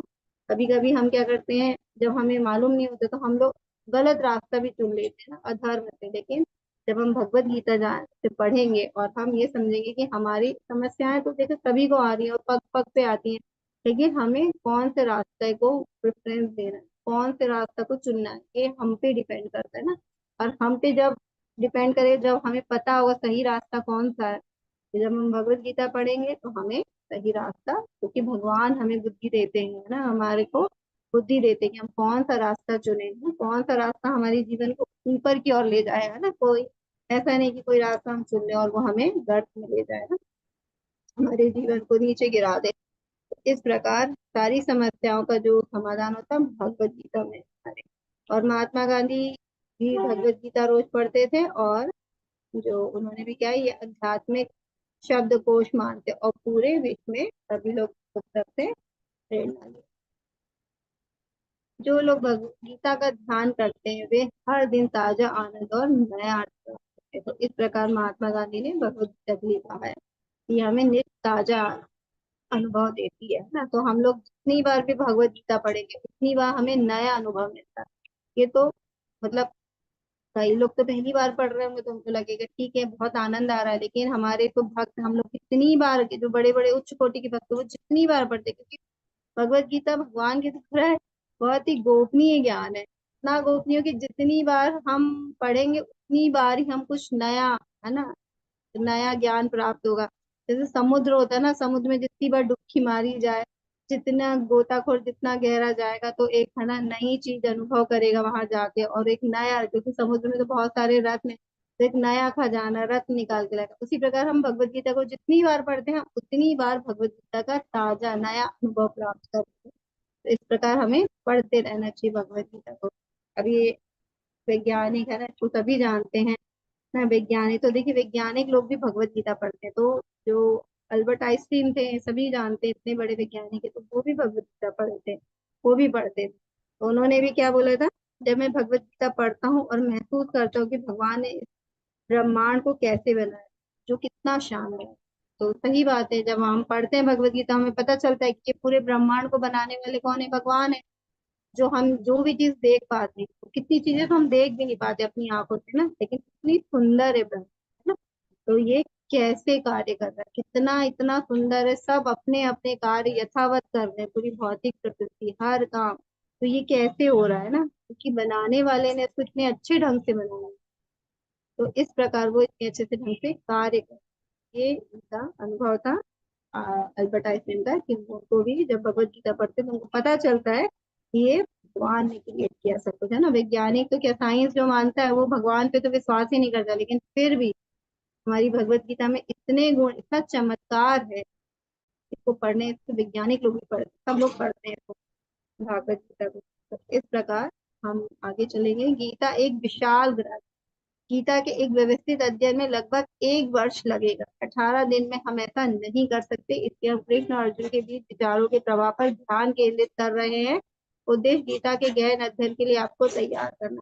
तो अभी आप लोग को लग सकता है कि हम एक दिन में 1 घंटे में कैसे क्लास करेंगे, है ना। तो ये बहुत मुश्किल है, पूरा 1 साल लगता है, क्योंकि भागवत गीता कोई छोटा ग्रंथ नहीं है। ऐसे तो वेदों का सार है, तो जो सारे अगर वेद के हिसाब से देखा जाए तो ये 700 श्लोक हैं, तो सबसे कम है वेदों के हिसाब से। बट ये है कि फिर भी इसको समझना, क्योंकि गुह्यतम ज्ञान है, इसको समझने में, अच्छे से समझने में हमें 1 साल लगेगा। लेकिन यहाँ पे हमें, क्योंकि एक दिन में एक अध्याय करना है, क्योंकि पॉसिबल ही नहीं किसी भी हाल में, इसलिए हम क्या करेंगे, जो अर्जुन ने जो प्रश्न करे हैं और भगवान ने जिस तरह उनके समस्या का समाधान किया, उनके प्रश्नों का जो उन्होंने उत्तर दिया, उसको हम ध्यान केंद्रित करते हुए हम एक एक अध्याय को समझेंगे और हम सार तत्व पे जाएंगे, है ना। एक एक दिन का जो सार तत्व एक एक अध्याय का, उसको हम समझे, कुछ कुछ श्लोक हम लेंगे, कुछ कुछ श्लोक लेते हुए हम पूरे सार तत्व को जानने का प्रयास करेंगे। और इसका उद्देश्य क्या है कि हम भगवत गीता को, क्योंकि कुछ बहुत नए भक्त जुड़ते हैं, तो उनको भगवत गीता कैसे पढ़ना है, कैसे समझना है, तो उसके लिए हम आपको गहन अध्ययन, क्योंकि हमारे यहाँ पे अभी ये लेवल 1 है आपका 18 दिन में, फिर लेवल 2 भी है, लेवल 3 भी है, लेवल 4 भी है, ऐसे 5 6 तक चल रहा है। तो आपको आगे जो लेवल 2 आएगा उसमें विस्तार से एक एक श्लोक और एक एक अर्थ पढ़ाया जाएगा, विस्तार से पढ़ाया जाएगा।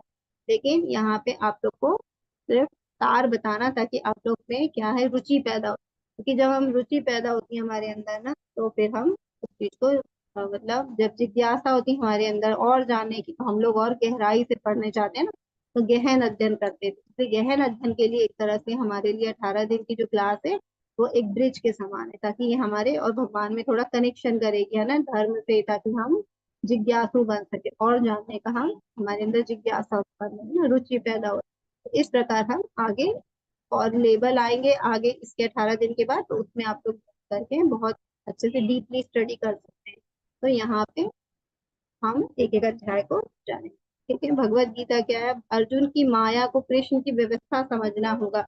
यदि अर्जुन भ्रमित नहीं होता तो कृष्ण को भगवत गीता बोलने की कोई आवश्यकता ही नहीं होती। अर्जुन भगवत गीता के स्पष्ट पहले श्रोता है, फिर भी भगवत गीता सभी के लिए, हित के लिए। तो अब यहाँ पे क्योंकि भगवत गीता क्या कृष्ण ने बोली है और अर्जुन ने प्रश्न किया, और क्योंकि अर्जुन भ्रमित हो गए, क्योंकि हमने जाना था ना, मैदान में आए थे, तो अब वो अपने बंधु को देख के वो युद्ध करना नहीं चाहते थे, तो फिर वो किसी भी तरह से युद्ध करने के लिए तैयार नहीं, तो फिर भगवान ने उनको धर्म का ज्ञान दिया ना, भगवत गीता बोली, भगवत गीता का उनको ज्ञान दिया। तो इस प्रकार अर्जुन इतना भ्रमित हो गए थे उस समय, तो वो तो बहुत बड़े योद्धा थे, तो ये सब भगवान की व्यवस्था थी, भगवान ने उनको भ्रमित किया था अपनी माया से। क्यों किया था, क्योंकि अगर अर्जुन मोहित नहीं होते, है ना, कि हमें जो युद्ध नहीं करना, अगर ऐसी अगर वो युद्ध करने लगते तो फिर भगवत गीता का ज्ञान आता ही नहीं। क्योंकि भगवान को मालूम था कि भगवान क्या द्वापर में आए थे, उसके बाद अभी हम लोग कलयुग आ गया, तो कलयुग में जो आने वाली है वो क्या होगा, कम बुद्धिमान है ना, भागवतम में लिखा हुआ है कि आने वाली जो कलयुग की होगी क्या होगी, कम आयु होगी उनकी, कम बुद्धि होगी उनके पास, है ना। झगड़ालू प्रवृत्ति के होंगे, आलसी प्रवृत्ति के होंगे, उनके पास उतना समय नहीं होगा, है ना, आयु भी कम हो जाएगी। इस प्रकार हम क्या करेंगे, है ना, धर्म से कैसे जुड़ेंगे? इसलिए भगवान ने हमको ज्ञान देने के लिए भगवत गीता का हमें ग्रंथ दिया, ताकि भगवान हमको भगवत गीता देना चाह रहे थे, तो अर्जुन को माध्यम बना के भगवान भगवत गीता हम लोगों के लिए भगवान ने बोली है, तो इसलिए उनको भ्रमित किया। इस प्रकार जो अर्जुन है वो भगवत गीता के क्या पहले श्रोता है, क्योंकि भगवान ने बोले हैं और अर्जुन ने प्रत्यक्ष रूप से, है ना, प्रत्यक्ष रूप से भगवत गीता को सुना, ठीक है। और फिर भगवत गीता, लेकिन ये सभी के लिए, हम सभी के लिए, क्योंकि हम लोग इसका जो अध्ययन है, अर्जुन ने, वो तो भगवान ने युद्ध के मैदान में ज्ञान दिया, अब उसी ज्ञान को हम लोग अपने जीवन में सुन के और उतार के हम अपने जीवन को भी अर्जुन की तरह, है ना, एक भक्त, अर्जुन बहुत अच्छे भक्त थे भगवान के, तो हम भी अपने आप को कम से कम एक भक्ति के मार्ग में एक कदम हम बढ़ा सके, है ना, इसलिए हम लोग भगवत गीता को सभी पढ़ेंगे और हम लोग सबके लिए हित के लिए है। अब भगवत गीता हम लोग के दिमाग में आ सकता है ना कि भगवत गीता अब यहाँ पे भगवान ने युद्ध के मैदान में ही क्यों बोली, है ना, अर्जुन तो बचपन के सखा थे, साथ में खेले बड़े हैं, भगवान तो कहीं भी दे सकते थे, राजमहल भी दे सकते थे, लेकिन युद्ध के मैदान में क्यों दी? क्योंकि अभी यहाँ पे क्या है, अर्जुन भ्रमित हो गए, है ना, क्या है, युद्ध स्थल में उनको समझ में नहीं आ रहा, असमंजस की स्थिति में कि युद्ध करें कि नहीं करें, या मैं क्या करूं या ना करूं, मतलब इतना वो कंफ्यूज है इस समय वो। और हमारी जिंदगी में भी क्या होता है, ऐसा समय आता है जब हमें समझ में नहीं आता कि हमें अपनी जिंदगी में क्या निर्णय लेना चाहिए, क्या हमारे लिए सही होगा क्या नहीं होगा, तो हम लोग भी, हमारे जीवन में ऐसा वक्त आता है। लेकिन जब अर्जुन के जीवन में ऐसा वक्त आया तो उन्होंने किसकी शरण ली? भगवान श्री कृष्ण की शरण ली। तो हमारे भी जीवन में जब भी ऐसा समय आता है तो हमें सिर्फ भगवान कृष्ण की शरण लेना चाहिए ना, भगवत गीता की शरण लेना चाहिए और उसको पढ़ना चाहिए। जैसे हमने देखा ना, सारी समस्याओं का हल है, तो अगर हम ध्यान पूर्वक पढ़ेंगे तो हमारी सारी समस्याओं का हल उसमें मिल जाए कि हमें क्या करना है ना। और क्यों भगवान ने बोली वहां पे? क्योंकि अर्जुन, इसलिए हमारे जीवन में जब भी कठिनाइयां आए, जब भी हमें समझ में नहीं आया हमें क्या करना चाहिए, हमें किससे? साधु शास्त्र और ग्रंथ, है ना, इसका हमें गुरु, है ना, साधु शास्त्र और गुरु की शरण में जाना चाहिए, तभी जाके हम अपना जो निर्णय है उसको हम सही तरीके से ले पाते हैं कि हमें क्या करना, तो और हम सही मार्ग में चल पाते हैं। और दूसरा कारण क्या था युद्ध के मैदान में देने से? क्योंकि वहां पे उस समय क्या था, सभी का ध्यान केंद्रित था, क्योंकि ये छोटा मोटा युद्ध नहीं था, है ना, महाभारत का, महाभारत का, पूरे विश्व के लोग, है ना, अभी तो हम देखते हैं अलग अलग कंट्री हो गई, पहले जितना भी ये विश्व है पूरा सनातन धर्म था सब में, और सब लोग, सब पूरे विश्व के लोग लड़ने आए थे, कोई अर्जुन की तरफ, पांडव की तरफ था और कोई कौरव की तरफ था, लेकिन पूरे विश्व के राजा युद्ध करने के लिए आए थे, तो ये महासंग्राम बोला जाता था, महासंग्राम था, इसलिए सब सब लोगों की नजर, है ना, सब लोगों की नजर उस पे रहती, जैसे अभी हम देख रहे थे दो तीन देशों में जब युद्ध चल रहा था तो सबकी नजर, है ना, वहाँ अपडेट लेते रहते थे क्या हुआ क्या हुआ, तो सब पूरे विश्व के लोगों की नजर उस युद्ध पे अटकी हुई थी क्या हो रहा है। तो भगवान ने सोचा कि चलो इस समय में बोलूंगा तो सब लोग सुन पाएंगे, है ना, तो सबको एक तरह से सबका ध्यान केंद्रित था। और देवी देवता भी उस समय भगवान को देख रहे थे, तो देवी देवता भी समय सुन रहे थे भागवत भगवत गीता को, इसलिए भगवत गीता का ज्ञान भगवान ने युद्ध के में। अब ये भगवत गीता को श्रीमद् भगवत गीता बोला जाता है। अब श्रीमद् भगवत गीता क्यों बोलते हैं, हम वो भी समझते हैं कि श्रीमद् मतलब सुंदर, है ना, श्री मतलब राधा रानी, मद यानी सुंदर, और भगवत गीता, भगवत यानी भगवान, गीता यानी गीत, तो जो भगवान के द्वारा, श्री भगवान के द्वारा गाया हुआ सुंदर,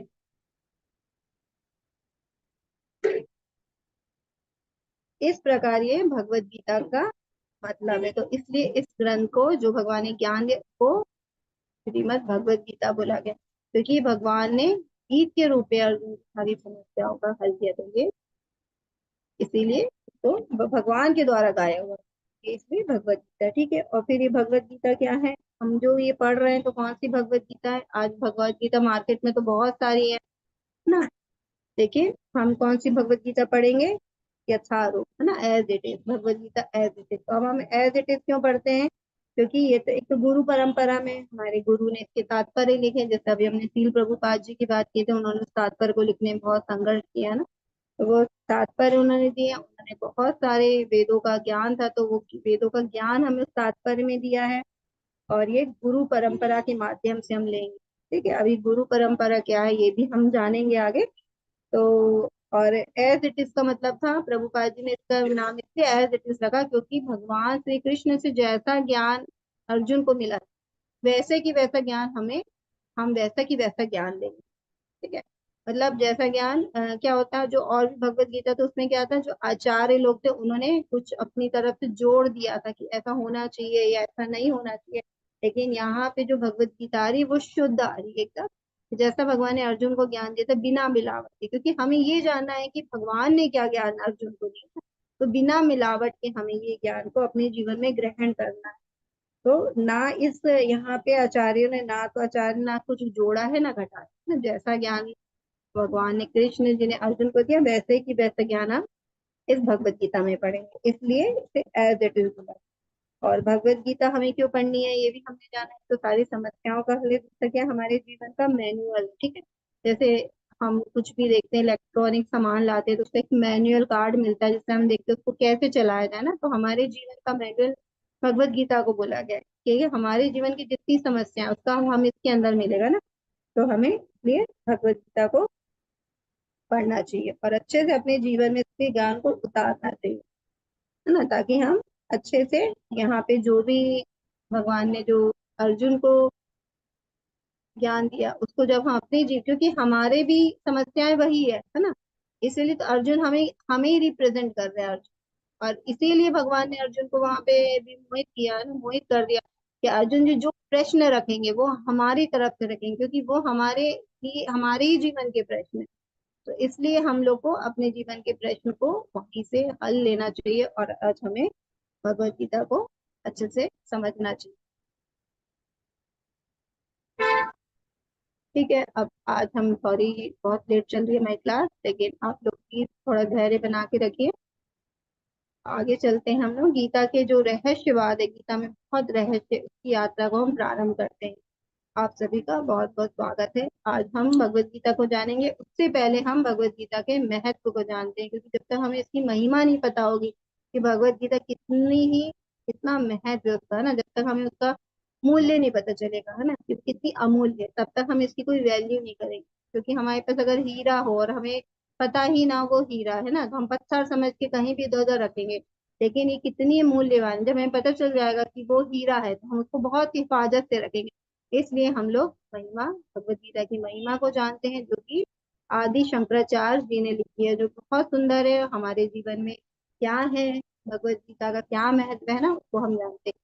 गीता शास्त्रम इदम पुण्यम यः पठेत् प्रयतः पुमान् विष्णु पाद्मा अवाप्नोति भयाशोका दिवर्जिताः। भगवान भगवत गीता दिव्य साहित्य, जो इसे ध्यान पूर्वक पढ़ता है और इसके उपदेशों का पालन करता है, यह भगवान विष्णु का वह भगवान विष्णु का आश्रय प्राप्त होता है, जो कि समस्त भय तथा चिंताओं से मुक्त है। तो देखो, भगवान के चरण ग्रहण करने से हमारा सबसे बड़ा फायदा क्या, हमें जो दिन रात का भय और चिंता बनी रहती ना, हम लोग दिन भर प्लानिंग करते, दिन भर चिंता में रहते कि मेरे साथ कल क्या होगा ना, कितना भय रहता है हमारे जीवन में कि हमारे साथ सब सही होगा कि नहीं होगा, हम एग्जाम में बैठ रहे हैं, हम पास होंगे कि नहीं होंगे, है ना, हम वहां जा रहे हैं कोई दुर्घटना तो नहीं हो जाएगी, कुछ ऐसा तो नहीं है ना, गलत मतलब है हमारे जीवन में, चिंताएं हैं, इतनी सारी प्लानिंग करते हैं, आप लोग भी करते हैं, सभी करते हैं।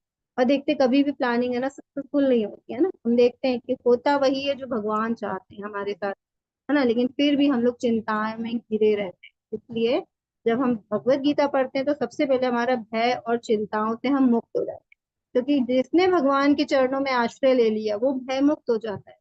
क्योंकि भगवान अपने भक्तों का हमेशा, भगवान अपने भक्तों की क्या करते हैं, रक्षा करते हैं। तो जब ये भाव होता है, जब हम भगवान को अपने आप को समर्पित करते हैं, उनके शरणागत हो जाते हैं, तो हमको मालूम है कि भगवान हमारी रक्षा करेंगे, तो हमें किस बात का भय, किस बात की चिंता, है ना, हमारी भगवान, हमारा अगर कोई प्रॉब्लम भी है तो भगवान उसको क्या करेंगे, वो हमारे भक्त को, अपने भक्त को क्या करते हैं भगवान, सारी समस्याओं को, जो बहुत बड़ी समस्या आनी तो छोटे से में निकाल देते हैं ना, क्योंकि समस्या तो हमारे जीवन में क्या आती है कि हमारे कर्म ऐसे हैं, है ना। अभी हम कर्मों के बारे में भी बात करेंगे। श्री आदि शंकराचार्य के द्वारा ये वर्णित है और इसको हम दूसरे श्लोक को पढ़ते हैं। गीताध्ययनशीलस्य प्राणायाम परस्य च नैव सन्ति पापानि तानि च। यदि कोई भगवत गीता का निश्चित गंभीरता के साथ पढ़ता है तो भगवान की कृपा से उसके सारे पूर्व दुष्कर्मों के फलों का उस पर कोई प्रभाव नहीं पड़ता ना। जैसे मैंने अभी बोला था कि हमारे जो भी कष्ट आते हैं हमारे ऊपर, क्या होते हैं, वो हमारे पूर्व कर्मों के आते हैं। जो हमने गलत कार्य किए उसी के फल हम लोग, जो हमारे दुख आ रहे हैं आज इस हमारे समय पे, वो सब उनके ही फल रहते हैं। तो अगर हम भगवत गीता को पढ़ते हैं गंभीरता से, निष्ठा से, तो हमारे भगवान की हम पे क्या होती, कृपा हो जाती है। और हमारे जो सारे पाप होते हैं ना, भगवान उसको क्या नष्ट कर देते हैं। क्योंकि भगवान हमेशा अपने भक्तों की रक्षा करते हैं ना, उनपे कृपा करते हैं, अहेतु की कृपा करते हैं ना। और भगवान तो सब कुछ कर सकते हैं। अगर हम भगवान की शरण ले लेंगे तो हमारे सारे दुख हैं, जो दर्द हैं, वो सब भगवान हमारे खत्म कर सकते हैं। जो हमारे सारे खुद के किए हुए कर्म है, जो हमने बुरे कर्म करके आए हैं ना, वो भी भगवान हमारे पाप को भी भगवान नष्ट कर देते हैं। मलिनमोचनम पुंसाम जल स्नानम दिने दिने साकृत स्नानम संसारमलनाशनम। मनुष्य जल में स्नान करके नित्य अपने को स्वच्छ कर सकता है, लेकिन यदि कोई भगवत गीता रूपी पवित्र गंगा जल में एक भी बार स्नान कर ले तो भौतिक जीवन और सागर की मलिनता से सदा सदा के लिए मुक्त हो जाता है। तो इतना सुंदर उन्होंने महिमा लिखी है भगवत गीता की कि हम स्नान करके अपने शरीर को स्वच्छ करते हैं, लेकिन हमारा मन हमेशा क्या होता है ना, हमारा मन ही हमें गलत कार्यों में लेके जाता है। तो ये मन हमारा शुद्ध कैसे होगा, ये मन होगा भगवत गीता पढ़ने से, है ना। जैसे गंगा जल होता है ना, गंगा जल क्या है, भगवान ने स्पर्श, भगवान के अंगूठे से निकली है, चरणों से निकली है, हम उसको स्पर्श करते हैं, उसमें स्नान करते हैं, तो क्या होता है, हम लोग शुद्ध हो जाते हैं ना, हमारे सारे पाप नष्ट हो जाते हैं। और अगर हम, लेकिन हमारा मन है ना, हमारा पाप नष्ट हो गए, लेकिन जो मन है हमारा फिर आगे हमसे पाप करवाता रहता है ना, क्योंकि वो पाप करने की प्रवृत्ति शुद्ध नहीं हो पाती। लेकिन अगर हम भगवत गीता पढ़ लेते तो हमारे जो पाप करने की हमारी प्रवृत्ति बनी रहती है ना, जो हमारा मन हमेशा अधर्म की ओर लेके जाता है, वो भी हमारा जो मलिन है ना, वो मन, वो भी शुद्ध हो जाता है। इसलिए हमें भगवत गीता के जल में, हमें भगवत गीता के ज्ञान हमें लेना चाहिए, जिससे हमारा मन पवित्र होते हैं। गीता सुगीता कर्तव्या किमान्योता सविस्तरैः या स्वयं पद्मनाभस्य मुख पद्मादिनी श्रुता। क्योंकि भगवत गीता भगवान के मुख से निकली, अतः किसी अन्य वैदिक साहित्य को पढ़ने की आवश्यकता नहीं रहती। केवल भगवत गीता का ही ध्यान पूर्वक एवं मनोयोग से श्रवण तथा पठन करना चाहिए। केवल एक पुस्तक भगवत गीता ही पर्याप्त है, क्योंकि ये समस्त वैदिक ग्रंथों का सार है और इसका प्रवचन भगवान ने किया है। तो ये इतना सुंदर महत्व है कि देखो, भगवान के मुख से निकली है ना। जब जो गंगा क्या बोलते हैं, हम भगवान के चरणों से निकली है, तो हमारे पापों को शुद्ध कर देती। जो चीज भगवान ने स्पर्श कर लिया ना, और वो चीज को अगर हम स्पर्श करते तो नेचुरली हम शुद्ध हो जाते हैं। तो अब गंगा से हम क्या करते हैं, अपने पाप को शुद्ध कर लेते हैं, ठीक है, हमारा शरीर स्वच्छ हो सकता है। लेकिन जो हमारा मन है, अब भगवान के मुख से है ना, जो भगवान के जो एक एक शब्द निकले, जब उसका हम श्रवण करते हैं, और जब वो जो उनके मुख के जो ना जो ज्ञान है, देखो हमारे कानों से हमारे मन में जाता है ना, हमारे हृदय में जाता है, तो हमारे मन को पवित्र करता है, हृदय को पवित्र करता है ना, श्रवण पठन से। तो इस प्रकार हम क्या करते हैं, इसलिए हमें ध्यान पूर्वक सुनना चाहिए। और हमारे जो, और ये क्या है, अगर हमने पढ़ लिया तो और दूसरे साथ पढ़ने की आवश्यकता नहीं है। यहाँ देखो साफ लिखा हुआ है ना, आदित्य शंकराचार्य जी ने ही बोला, क्योंकि ये सभी ग्रंथों का सार है। तो अगर हम भगवत गीता पढ़ लेते हैं और समझ लेते हैं, तो हमें से ग्रंथों के जो वैदिक ग्रंथ है, सबका सार इसी में है ना। तो हमें इसी को अच्छे से पढ़ना चाहिए और अपने जीवन में इसको हमें उतारना चाहिए। भगवत गीता ही केवल पर्याप्त है अच्छे समय ज्ञान प्राप्त करने के लिए। भारतामृत सर्वस्य विष्णुभक्ताग्नि श्रताम गीता गंगोदकम पित्वा पुनर्जन्म न विद्यते। जो गंगा जल पीता है वह मुक्ति प्राप्त करता है, अतः उसके लिए क्या कहा जाए, जो भगवत गीता का अमृत पान करता है। भगवत गीता महाभारत का अमृत है और इसे भगवान कृष्ण ने स्वयं सुना है। तो ये महत्व है कि भगवान ने स्वयं अपने मुख से बोला है, तो ये बहुत पवित्र है, अमृत के समान है। और ये महाभारत का भाग है, ये महाभारत का अमृत है। और गंगा जल पीने से हमें मुक्ति होती है ना। हमारे यहाँ देखते हैं सनातन धर्म में, जो जिसकी मृत्यु होती है तो उसके मुख में गंगा जल डाला जाता है ना, तो उसकी मुक्ति हो जाए। लेकिन अगर जिसने अपने जीवन में ये भगवत गीता पढ़ ली है, तो उसका तो पूरा जीवन ही मतलब मुक्त हो गया ना, उसका तो पूरा जीवन ही धन्य हो गया ना। तो ये हमें भगवत गीता के अमृत का पान करना चाहिए जो भगवान के मुख में। सर्वोपनिषदो गावो दुग्धा गोपाल नंदना पार्थो वसुदेवभुक्ता दुग्धम गीतामृतम महात। ये गीता उपनिषद भगवत गीता जो समस्त उपनिषदों का सार है, गाय के तुल्य और ग्वाल बाल के रूप में विख्यात भगवान कृष्ण इस गाय को दो है। अर्जुन बछड़े के समान है और सारे विद्वान तथा शुद्ध भक्त भगवत गीता के अमृतमय दूध का पान करने वाले हैं। तो यहाँ पे एग्जाम्पल से बताया, महत्व समझाया है कि जो ये पूरे उपनिषद है ना, वेद तो गीतोपनिषद भी बोला जाता है भगवत गीता को, और ये सभी उपनिषदों है ना, 108 उपनिषद उससे भी ज्यादा है। तो सभी वेदों का सार है, सारे उपनिषदों का सार है ना। अगर इसको एक गाय के तुल्य मान, ठीक है, वेदों को, और अगर एक जैसे वेदों का जैसे गाय को दुहा जाता है तो दूध है ना, उनका अमृत दूध निकलता है, तो वो क्या, वो बछड़े के लिए होता है। तो यहाँ पे अर्जुन बछड़ा है और भगवान श्री कृष्ण गोपाल हमारे है ना, वो गाय को धो रहे हैं है ना, और मतलब वेदों को धो रहे हैं। तो उसमें से क्या निकल रहा है, गीता, भगवत गीता का ये जो अमृत दूध निकल रहा है वो अर्जुन के लिए है, क्योंकि अर्जुन अभी इस समय बहुत विषम परिस्थिति में, समस्या में, तो उसके लिए, लेकिन उसके लिए है और हमारे लिए भी है ना, क्योंकि दूध तो बछड़े के लिए होता और फिर सबके लिए भी होता है, सब लोग भी पीते हैं।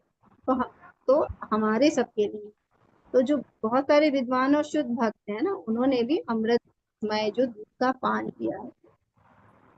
एकम शास्त्रम देवकी पुत्र गीता में एको देवो देवकी पुत्र एवो एको मंत्र नमामि यानी कर्मोक्तम तस्य देवस्य देव। आज के युग में लोग एक शास्त्र, एक ईश्वर, एक धर्म तथा एक व्रति के लिए अत्यंत उत्सुक है। अतः सारे विश्व के लिए केवल एक शास्त्र भगवद गीता है। सारे विश्व के लिए एक ईश्वर हो, देव की पुत्र श्री कृष्ण, एक मंत्र, एक प्रार्थना, उनके नाम का संकीर्तन, हरे कृष्ण कृष्ण कृष्ण हरे हरे, हरे राम राम हरे हरे, केवल एक ही कार्य हो, भगवान की सेवा। तो देखो अब हमारे जीवन में है ना, हम सोचते एक ही ईश्वर होना चाहिए, सब कंफ्यूज रहते हैं, कोई कहता हमारे भगवान बड़े हैं, ये सही है, ये नियम सही है, वो नियम सही है ना।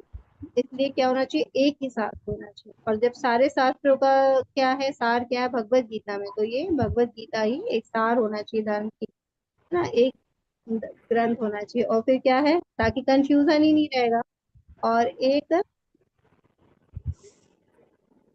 शास्त्र, एक ईश्वर होना चाहिए। सब कंफ्यूज होते हैं ना, कौन भगवान है, तो देव की पुत्र श्री कृष्ण। अब हम जब भगवत गीता पढ़ेंगे तो भगवान श्री कृष्ण ही को ही क्यों ईश्वर बोला, इसके भी बारे में हम जानेंगे। तो श्री कृष्ण को ही हमें ईश्वर मानना चाहिए। फिर एक मंत्र हो, क्योंकि एक मंत्र में से आज बहुत सारे मंत्र है, तो सबको लगता है कि हमारा पावरफुल है, कोई सोचता है हमारा सबसे पावरफुल है, और कई लोग सोचते हैं कि हमें ऐसा मंत्र मिल जाए जिससे हमें ज्यादा मेहनत भी ना करने पड़े और हम भगवान को प्राप्त कर ले। तो ऐसा मंत्र क्या है, चमत्कारी मंत्र बोला जाता है, जिसको महामंत्र बोला जाता है। ये एक मंत्र है, हरे कृष्णा कृष्णा कृष्णा हरे हरे, हरे राम राम हरे हरे। तो अगर हम इसका ही नित्य जप करते हैं तो उससे हम भक्ति की ओर, भगवान की ओर हम बढ़ते हैं।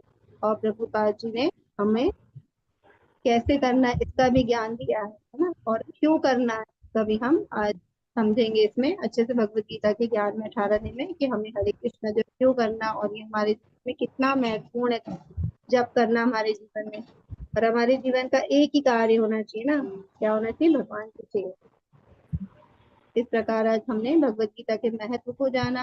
हमने, आज हमारा पहला दिन था, तो आज हमने महत्व भी जाना, और हमने अपने गुरु परंपरा के बारे में भी जाना, अपने गुरु के बारे में भी जाना। इस प्रकार आज हम ये जो अर्जुन विषाद योग है ना, विषाद योग का मतलब कि अर्जुन बहुत दुखी हो गया था ना, तो विषाद का मतलब दुख होता है, और विलाप करने लगे थे, ये इसका एक नाम और आचार्य ने दिया है, अर्जुन विषाद योग। तो ये हमारा अध्याय शुरू करते हैं। इस प्रकार आज हमारा ये श्लोक आ रहा है, धृतराष्ट्रवाच धर्म क्षेत्रे कुरुक्षेत्रे समावेतायुयुत्सवाः मामकाः पांडवश्चैव कृत्वा संजय। धृतराष्ट्र ने कहा, हे संजय, धर्म भूमि कुरुक्षेत्र के युद्ध की इच्छा से एकत्र हुए मेरे और पांडु के पुत्रों ने क्या किया। ये हमारा अभी भगवत गीता का पहला श्लोक आ रहा है। तो हमारे भगवत गीता में कितने 700 श्लोक हैं, जिसमें से श्री कृष्ण ने 574 श्लोक बोले हैं, अर्जुन जी ने 84, संजय ने 41 और धृतराष्ट्र ने मात्र एक श्लोक बोला है ना। और ये जो श्लोक आ रहा है वो धृतराष्ट्र बोल रहा है, क्योंकि ऊपर लिखा ना धृतराष्ट्र वाचा है ना, मतलब जो वाचा करके लिखा है, उसने ये श्लोक बोला है। तो ये अब धृतराष्ट्र बोल रहे, तो ये एकमात्र श्लोक बोला है और यहीं से भगवत गीता प्रारंभ होती है। क्योंकि ये बहुत ही मतलब यहाँ से ही प्रारंभ हो रही है, और ये बहुत ही गोपनीय श्लोक है ना, बहुत ही गुह्यतम ज्ञान है इसके अंदर है ना। इसमें धृतराष्ट्र की मानसिकता पता चलती है, तो उन्होंने जीवन में कैसे पांडु पुत्रों से द्वेष किया। जैसे हमने भूमिका में देखा था ना कि वो हमेशा पांडु पुत्रों से द्वेष करते थे। क्यों? क्योंकि उनको लगता था ये जो हस्तिनापुर का राज है वो छीनना नहीं चाहिए, ये मेरे ही मतलब मैं राजा हूँ अभी, और मेरे राजा बनने के बाद मेरे पुत्रों को मिलना चाहिए ना। तो ये हमेशा अपने राज से उनको बहुत प्रेम था, राजगद्दी जानी नहीं चाहिए। इसी प्रेम के लिए वो क्या करते थे, पांडु के पुत्रों से द्वेष करते, कि मालूम है अब युधिष्ठिर राजा आगे बन जाएगा तो वो बहुत वेट कर देगा। अब इसी के कारण हमने देखा था आज इसी देश के कारण यहाँ पे दोनों सेनाएं क्या हुए थे, युद्ध स्थल में आमने सामने खड़ी थी, जबकि दोनों क्या सगे भाइयों के पुत्र है ना। पांडव खड़े, पांडु के जो पुत्र है, और यहाँ कौरव खड़े हैं ना, जो धृतराष्ट्र के 100 पुत्र हैं, उनके साथ जो और सेना आई है वो सब खड़ी है, फिर पांडवों के साथ जो सेना खड़ी है।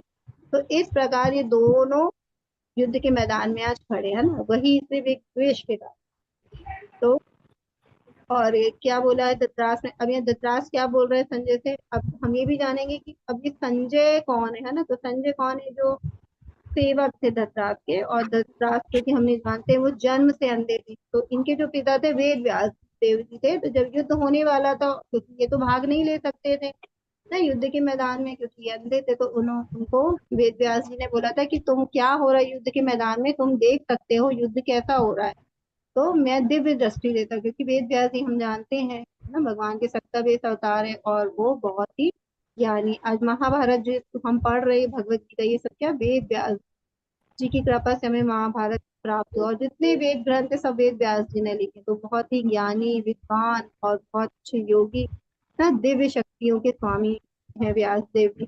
तो व्यास देव जी ने बोले कि मैं अपनी शक्ति से तुम्हें दिव्य दृष्टि दे देता हूँ, तो तुम जहाँ जिस राजमहल में बैठे वहीं से वो युद्ध के मैदान में क्या हो रहा है वो देख सकते हैं ना। जैसे हम लोग अपने टीवी में देखते हैं, या मैदान जैसे हम मैच देखते हैं, कहाँ मैच हो रहा है विदेश में, किसी और कहीं भारत में, कहीं दूसरे ग्राउंड में दूर, लेकिन हम अपने टीवी में देखते रहते। इसी प्रकार एक स्क्रीन में मतलब इस प्रकार से धृतराष्ट्र को दिव्य दृष्टि देना चाहते थे। लेकिन धृतराष्ट्र ने बोला कि नहीं, जब मैंने जीवन भर उनको नहीं देखा तो मैं मरते हुए भी अपने पुत्रों को देखना नहीं चाहता ना। तो मतलब इसलिए उन्होंने अपनी दृष्टि नहीं ली। तो फिर जो उनके सेवक थे सबसे अच्छे संजय है ना, वो भी बहुत अच्छे भक्त थे, और वेद व्यास देव जी के वो भी मतलब। तो फिर उन्होंने धृतराष्ट्र ने बोला कि ये संजय को दे दीजिए, ताकि ये मेरे को सारा वृत्तांत सुनाता रहेगा कि क्या चल रहा है। तो अब वहां पे युद्ध के मैदान में दोनों सेनाएं खड़ी हैं। अब यहाँ धृतराष्ट्र जो राजमहल में बैठा, वो अपने संजय अपने जो सेवक है उससे पूछ रहा है कि धर्म क्षेत्र कुरुक्षेत्र है ना, धर्म क्षेत्र। अब देखो भगवत गीता की स्टार्टिंग कहाँ से हुई है, हमारा देखना चाहिए धर्म है ना, धर्म वर्ड से हुई है, धर्म क्षेत्र है। तो ये हमें मिलता है कि ये हमारे धर्म के मार्ग में हमको ले जाएंगे ना। प्रारंभ भी धर्म से है, अंत भी पूरे भगवत गीता में धर्म की बात हुई। और पहला शब्द भी धर्म क्षेत्र यार, और वो धर्म क्षेत्र, तो जहाँ पे युद्ध का जो मैदान था, दोनों सेना आमने सामने खड़ी थी, वो धर्म का क्षेत्र था ना।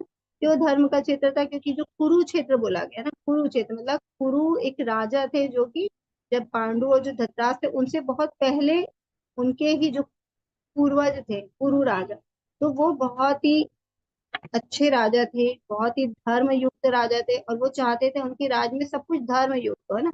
सब तपस्या, बहुत तपस्या करते, उन्होंने बहुत तपस्या करी थी, भगवान से प्रार्थना करी थी कि मेरे राज में हमेशा धर्म ही बना रहे है ना। तो फिर भगवान ने उनको बोला, जिस स्थान पे बैठ के उन्होंने तपस्या करी थी, तो भगवान ने बोला ये पूरा क्षेत्र क्या है, धर्म क्षेत्र है, यहाँ पे कोई भी अधर्मी नहीं आ सकता, यहाँ पे धर्म की खेती होगी, मतलब हमेशा धर्म की स्थापना होगी। तो इसलिए भगवान श्री कृष्ण ने उस स्थान को युद्ध के लिए चुना था, ताकि जितने भी अधर्मी हो गए, उस समय जो अधर्म फैल गया था ना, क्योंकि भगवान श्री कृष्ण ने ही तो जो प्राकट्य होता हम जानते हैं ना, यदा यदा ही धर्म, धर्म की स्थापना करने के लिए भगवान प्रकट होते हैं।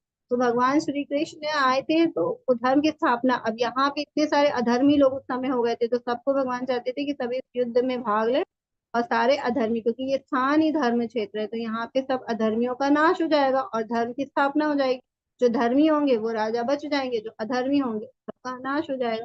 तो इस प्रकार ये धर्म क्षेत्र और कुरुक्षेत्र है। और फिर उन्होंने धृतराष्ट्र ने क्या बोला, माम का, है ना, माम का। तो मतलब ये जो धर्म क्षेत्र कुरुक्षेत्र की बात हो रही है, वो क्षेत्र है जहाँ पे दोनों सेनाएं आमने सामने खड़ी हैं युद्ध के लिए। अब उन्होंने क्या बोला, माम का पांडवा चैव। अब वो देखो अपने क्या कह रहे, मेरे और पांडु के पुत्रों ने ना, पांडव ने और मेरे पुत्र ने। तो अब उनकी मानसिकता पता चल रही है कि वो कितनी छोटी मानसिकता उनकी ना, संकीर्ण मानसिकता है। कितना द्वेष करते हैं वो पांडु के पुत्रों से। नहीं तो वो आखिर जब पांडु की जी की मृत्यु हो गई थी, तो जब वे छोटे ही थे 5 पांडव, तो उन्होंने इसी राज्य में रहते थे। तो जब कहते नीति कहती कि जब छोटे भाई की मृत्यु हो जाती, तो बड़े भाई, है ना, बड़े भाई या कोई भी भाई की मृत्यु हो जाए, तो उसके बच्चों का लालन पालन का दूसरा भाई करता है। तो वो अपने पुत्र की समान करता है, पुत्र के ही जैसा, मतलब पुत्र ही है उनके। लेकिन वो बचपन से ही उनके पुत्र उनसे द्वेष करते थे, है ना। तो और उनको पता था, लेकिन वो कभी भी अपने पुत्रों को उन्होंने समझाया नहीं कि वो तुम्हारे भाई हैं, ना, भले ही चाचा के बेटे हैं, लेकिन तुम्हारे भाई है, और उनके पिता भी का भी साया उनके ऊपर नहीं है। तो तुम लोग अच्छे से रहो, है ना, कोई एक दूसरे से छल कपट नहीं करो। लेकिन क्योंकि वो तो चाहते ही थे कि मेरे पुत्र बने राजा, इसलिए उन्होंने कभी अपने पुत्रों को समझाया भी नहीं। तो इस प्रकार उन्होंने अपने और पांडु के पुत्रों को अलग अलग कर दिया। और अपने पुत्र को क्या बोल रहे हैं, कुरुवंश कह रहे हैं, कौरव बोला जाता है उनके पुत्र, है ना। कौरव मतलब कुरुवंश से जो आ रहा है। तो पांडव भी कुरुवंश के हैं और कौरव भी कुरुवंश के हैं, लेकिन अपने पुत्र को कुरुवंश के कौरव कह रहे हैं और पांडु के पुत्रों को वो पांडव कह रहे हैं। इस प्रकार उन्होंने एक तरह से उनको वंशावली से ही उन्होंने पांडव के पुत्रों को अलग कर दिया। तो इस प्रकार वो कह रहे मेरे और दोनों, मतलब मेरे और पांडव के पुत्रों, पांडु के पुत्रों ने युद्ध की इच्छा से, अब दोनों युद्ध की इच्छा में जब खड़े हैं तो क्या करेंगे, युद्ध ही करेंगे जब युद्ध करने गए हैं। लेकिन एक्चुअली उनके मन में एक डर है कि ये धर्म का क्षेत्र है, कहीं ऐसा ना है मेरे अधर्मी पुत्र वहां गए हैं तो उनपे धर्म का प्रहार हो जाए, क्योंकि वो धर्म की स्थापना वाला क्षेत्र, वहां जाके उनकी बुद्धि बदल जाए और वो युद्ध करने से मना कर दे, है ना। उनको ये डर है। तो इसलिए वो डरते डरते पूछे कि मेरे और पांडु पुत्रों ने क्या किया, युद्ध प्रारंभ हुआ कि नहीं हुआ, कहीं किसी ने। और उनके मन में एक ये भी इच्छा थी कि जो धर्म है, क्योंकि पांडव लोग तो धर्मी थे, तो उनके मन में लग रहा था कि धर्म वहां जाके कम से कम वो वहां से क्या करे, युद्ध करने से मना कर दे वहां, है ना, युद्ध ही ना, और मेरे पुत्र क्या जीत जाए और उनको राज मिल जाएगा। तो ये भी उनके मन में एक चाहत थी कि मेरे पुत्र जीत जाए, जीत तो जाए लेकिन वो युद्ध ही ना करे, है ना। और ये तो सबसे अच्छी चाहत थी कि युद्ध भी हो तो मेरे ही पुत्र जीत जाए। इस प्रकार यहाँ से भगवत गीता हमारी प्रारंभ होती है। तो ये बहुत ही गुण ज्ञान है ना, ये हमें कैसे पता चलता है, गुरु परंपरा से ही हम लोग ये सब ज्ञान प्राप्त कर सकते हैं। महाभारत में वर्णित धृतराष्ट्र तथा संजय की वार्ता इस महान दर्शन के मूल सिद्धांत का कार्य करती है। माना जाता है कि इस दर्शन की प्रस्तुति कुरुक्षेत्र के युद्ध स्थल में हुई, जो वैदिक युग से पवित्र तीर्थ स्थल है। तो ये तीर्थ स्थल था ना, यहाँ पे धर्म की स्थापना की गई थी कुरु राजा ने अपने राज्य में। इसका प्रवचन भगवान द्वारा मानव जाति के पद प्रदर्शन हेतु तब किया गया जब वे इस लोक पे स्वयं उपस्थित थे। तो भगवान आए ही थे धर्म की स्थापना करने, तो इसलिए वो चाहते थे कि यहाँ पे अब जो अधर्मी लोग हो गए हैं बहुत सारे, उन सबका नाश हो जाए और धर्म की स्थापना हो जाए। तो उन्होंने जब वो उपस्थित थे तब उन्होंने मानव जाति का पद प्रदर्शन किया, और खुद वहां पे भगवान उपस्थित हैं अभी, है ना, युद्ध के मैदान में। अब आगे देखते हैं कि जब युद्ध, अब यहाँ युद्ध भूमि पे आ गए हम लोग, है ना। अब वहां पे धृतराष्ट्र ने बोला, राजमहल में संजय से प्रश्न किया। अब वो संजय क्या कर रहे हैं, अपनी दिव्य दृष्टि से युद्ध मैदान में क्या हो रहा है वो देख रहे हैं, है ना, वही महल में बैठ के। अब वो राजा धृतराष्ट्र को बता रहे हैं कि क्या हो रहा है। संजय ने कहा, हे राजन, पांडु पुत्रों द्वारा सेना की व्यू रचना देखी राजा दुर्योधन अपने गुरु के पास गया और उसने ये शब्द कहे। अब ये देखो, हम जो देख रहे हैं, इतना क्रूर चेहरा, इतना गुस्से में, है ना, लाल और आंखें बड़ी बड़ी, ये गुस्से वाला चेहरा कितना, दुर्योधन था। और दुर्योधन ने जैसे ही जो सेना सामने खड़ी थी, पांडव की सेना, जब उनका सैन्य निरीक्षण किया, मतलब देखा कि सेना, क्योंकि यहाँ पे सैन्य निरीक्षण भी हो रहा है ना, अध्याय का नाम। तो जैसे ही उसने सैन्य की अरेंजमेंट देखी ना, कि इतने अच्छी तरीके से उन्होंने अपनी सेना का अरेंजमेंट किया है पांडु, जबकि उनकी सेना कम थी ना, उनकी 7 अक्षुणी सेना थी और ये जो गौरव की थी 11 अक्षुणी सेना थी, मतलब बहुत बड़ी सेना थी उनके पास, ठीक है।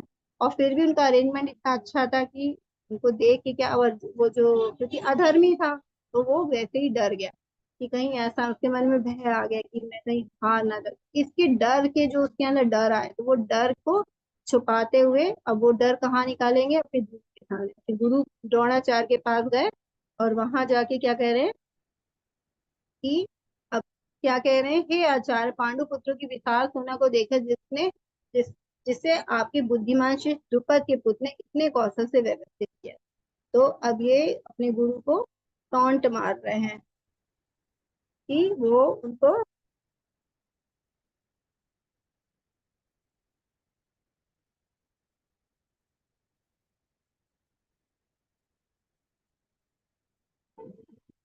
और वो जो भय है उसको छुपाते हुए वो गुरु के पास गया। और अब गुरु को क्या है, क्योंकि गुरु को मालूम है जो द्रोणाचार्य है को, क्योंकि पांडु पुत्रों को भी उन्होंने शास्त्र चलाने की शिक्षा दी है, उनके गुरु है, और कौरवों के भी है।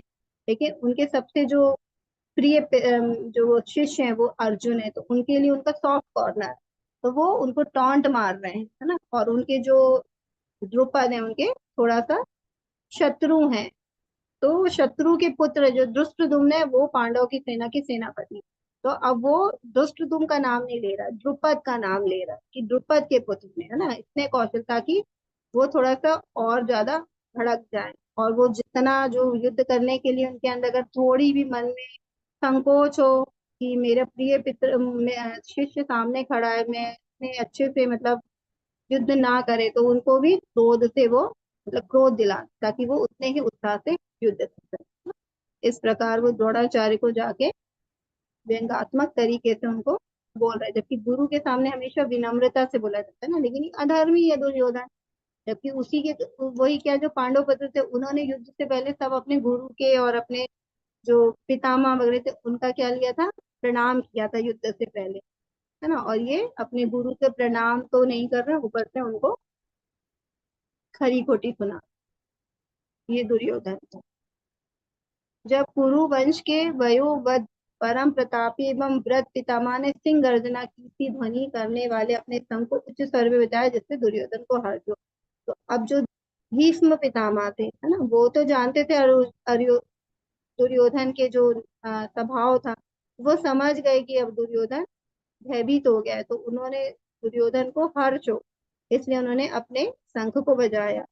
वैसे भी युद्ध प्रारंभ होना था और पहले नियम थे जब तक शंख बजते थे तभी युद्ध प्रारंभ होता था, तो उन्होंने अपने शंख को बजाया, ताकि अब दुर्योधन समझ गया कि अब युद्ध प्रारंभ हो रहा, और वो इससे प्रसन्न हो गया, क्योंकि वो तो चाहता था कि जल्दी से जल्दी युद्ध हो जाए और मैं जीत जाऊं, मेरी सेना जीत जाए और फिर मैं राजगद्दी पे बैठ जाऊं। ततः श्वेतैर्हतैर्युक्ते मातस्यन्दने स्थितौ माधवः पाण्डवश्चैव दिव्यो शंखो प्रदद्मतु। दूसरी ओर से श्वेत घोड़ों द्वारा खींचे जाने वाले विशाल रथ पे आसीन कृष्ण तथा अर्जुन ने अपने अपने दिव्य शंख बजाए। अब जब पितामह ने कौरव की सेना से, क्योंकि वो सबसे वयोवृद्ध थे ना, सबसे ज्यादा आयु वाले थे, तो बड़े उन्होंने जब अपना शंखनाद किया कि हम तैयार हैं, हमारी है ना सेना तैयार है युद्ध करने के लिए, तो अब भगवान कृष्ण जो कि अर्जुन के सारथी बन के यहाँ पे उपस्थित हुए थे उस युद्ध मैदान में, अब उन्होंने भी अपने अपने दिव्य शंख बजाए, है ना। और सफेद घोड़ा ये अर्जुन को अग्निदेव के द्वारा दिया गया था। तो इस प्रकार वो उस रथ में आसीन होके सभी ने अपने अपने शंख बजाए। अतः व्यवस्थितान् दृष्ट्वा धार्तराष्ट्रान् कपिध्वजाः प्रवृत्ते शास्त्र संपादे धनुरुद्यम्य पांडवाः ऋषिकेशा तदा वाक्यम् इदमाह महीपते। उस समय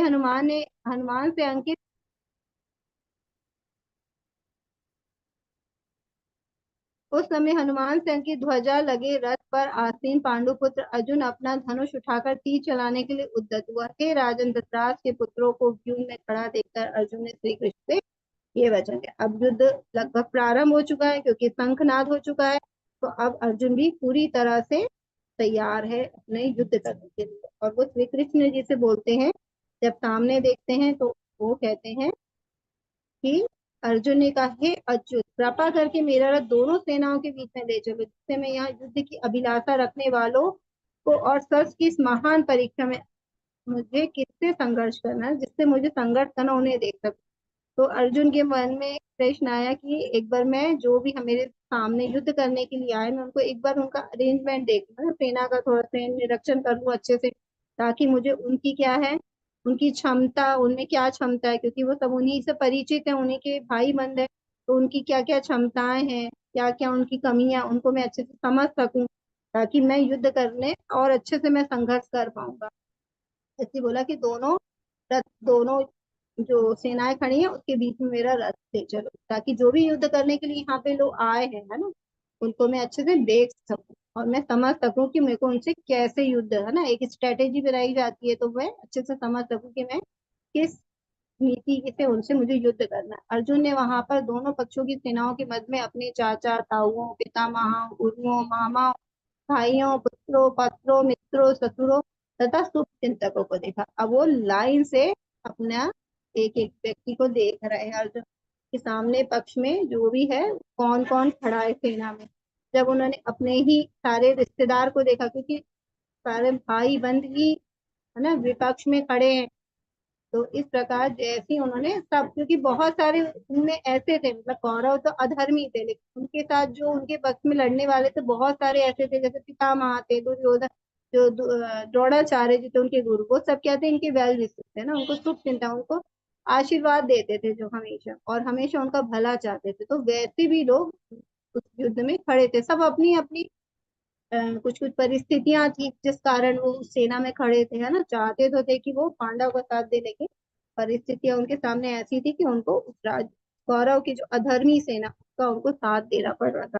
जब उन्होंने उनको देखा तो वो क्या हुए, द्रवित हो गया, उनका मन करुणा से भर गया।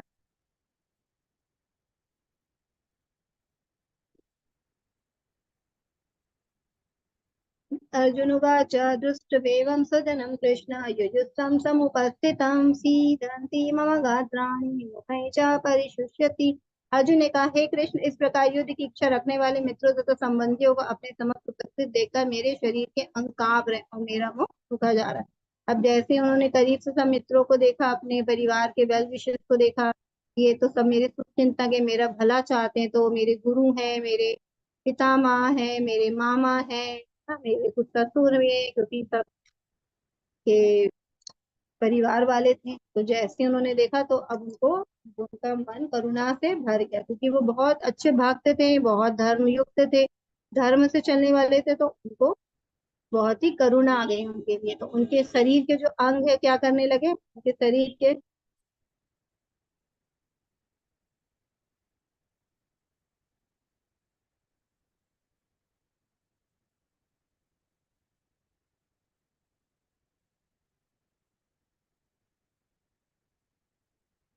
उनके जो शरीर के जो अंग है वो कांपने लगे और मुंह सूखने लगा उनको देख के, क्योंकि वो करुणा से भर गए, उनमें दया आ गई कि मैं युद्ध में है, मैं युद्ध करूंगा तो क्या सामने वाले, क्योंकि युद्ध हो रहा है तो क्या तो सामने वाले के लोग मरेंगे, वो भी मेरे अपने, और मेरे अगर सेना से कोई मरेगा वो भी मेरे अपने, तो दुख बराबर मात्रा में होगा ना। तो इस प्रकार वो करुणा में भर गए, क्योंकि वो पहली बार युद्ध मैदान में नहीं आए थे, वो तो ऐसे बहुत बड़े बड़े युद्ध जीत चुके थे, लेकिन हमेशा क्या होते थे, सामने शत्रु होते थे, तो बहुत अच्छे से युद्ध जीत लेते। अब यहाँ पे ये पहला ऐसा उनके जीवन में युद्ध था कि सामने उनके ही परिवार के लोग खड़े, तो इस प्रकार अब उनसे बिल्कुल उनकी जो शरीर है उनके, वो उनका साथ छोड़ते जा रहे हैं। हे कृष्ण, इस युद्ध में आपने ही स्वजनों का वध करने से ना तो मुझे कोई अच्छाई दिखती है और ना मैं उससे किसी प्रकार की विजय, राज तथा सुख की इच्छा करता। तो इस प्रकार वो अब अपने सारी स्थितियों को, जो मनोस्थितियां उनके मन में जो बात आने लगे, जो प्रश्न उठने लगे, वो अब भगवान श्री कृष्ण के सामने वो रखने लगे कि मेरे अंदर अब, मुझे तो बिल्कुल भी इच्छा नहीं है इनसे युद्ध करने की, है ना, मुझे तो कोई अच्छाई नहीं दिख रही है। तो अगर मुझे राज मिल भी गया, अगर मान लो मैं विजय हो भी गई, मेरी विजय हो गई, तो क्या मेरे सारे जो स्वजन है, ज्यादातर स्वजन तो युद्ध में मारे जाएंगे, तो फिर मैं, युद्ध राज मिल भी गया तो फिर उस राज का मैं क्या करूंगा, क्या भोग करने भी, राज मिलेगा तो भोग करेंगे, और जब भोग करना है तो वो सुख की अनुभूति होती है, और जब इतने सारे लोग ऑलरेडी उनके परिवार वाले मारे गए, तो अब वो सुख तो उनको प्राप्त ही नहीं हो रहा ना, क्योंकि वो दुख इतना मिल चुका है। तो वो कह रहे हैं, वो ऐसे राज को भी लेके मैं क्या करूं, हे गोविंद, हमें राज, सुख अथवा इस जीवन से क्या लाभ, क्योंकि जिन सारे लोगों के लिए हम उन्हें चाहते हैं वे ही इस युद्ध भूमि में खड़े। हे मधुसूदन, जब गुरुजन, पितृगण, पुत्रगण, पितामह, मामा, ससुर, पौत्रगण, साले तथा अन्य सारे संबंधी अपना धन एवं प्राण देने में तत्पर है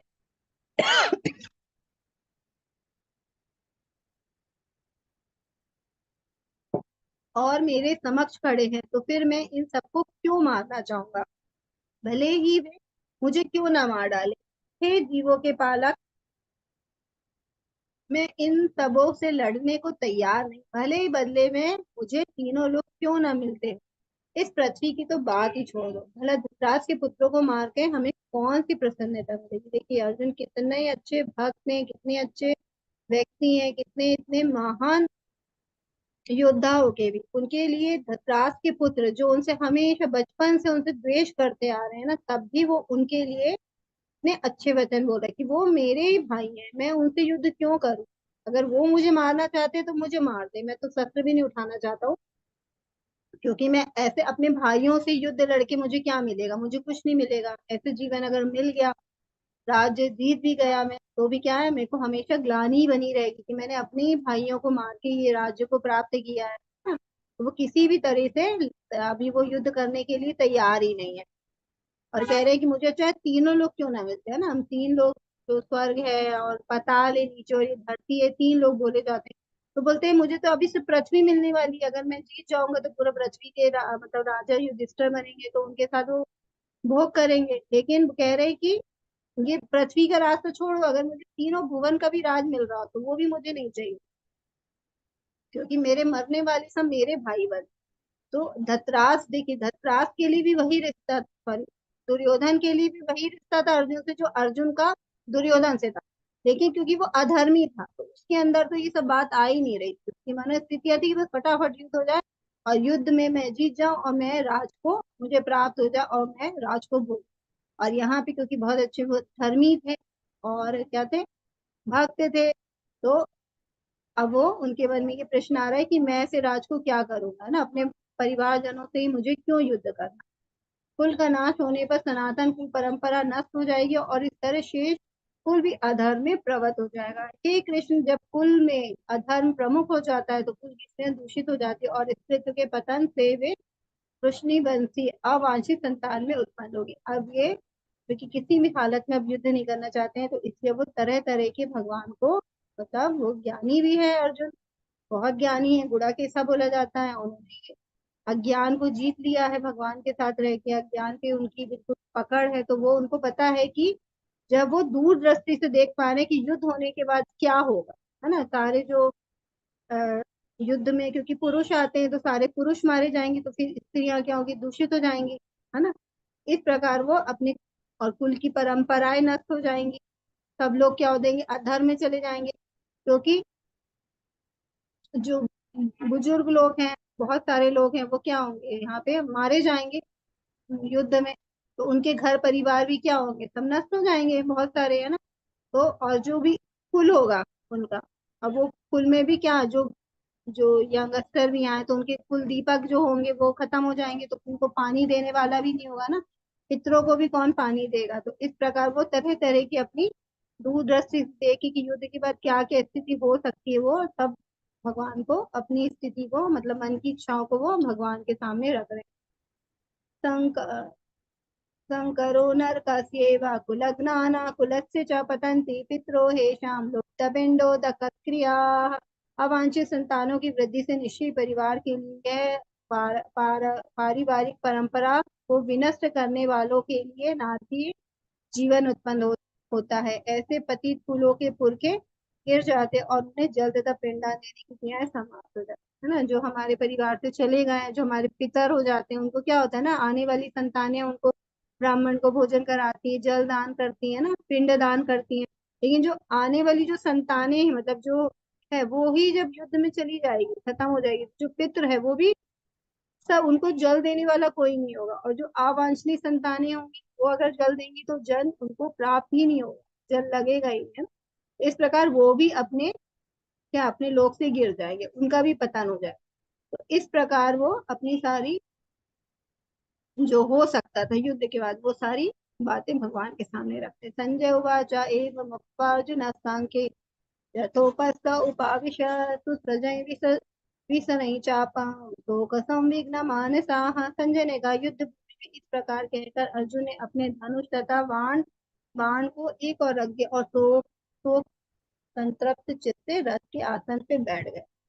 तो अब क्योंकि अर्जुन के साथ क्या हो रहा है ये कौन देख पा रहा है? संजय देख पा रहे राज में। तो अब जो भी हो रहा है यहाँ पे और जो भी अर्जुन जी भगवान श्री कृष्ण से बोल रहे हैं वो सब वो जो संजय वो सुन पा रहे हैं ना, और वो धृतराष्ट्र को बता रहे हैं। तो अब संजय क्या बता रहे हैं कि अब अर्जुन ने क्या किया, वो बहुत ही जब जब देखा कि सामने मेरा परिवार, तो बहुत ही ज्यादा दुखी है ना। हम देख रहे हैं कि अर्जुन के सिर पे हाथ रखे, आंखों से जल जल अश्रु बह रहे हैं कि मुझे युद्ध नहीं करना है। इतने एक योद्धा है ना, ये तो कितना क्षत्रिय कितने वीर होते हैं, लेकिन यहाँ पे वो कितने द्रवित हो चुके, करुणा से भरे, कि वो भक्त है ना। एक भक्त का हृदय ऐसे ही होता है, वो किसी भी जीव को क्या हानि पहुंचाना नहीं चाहता।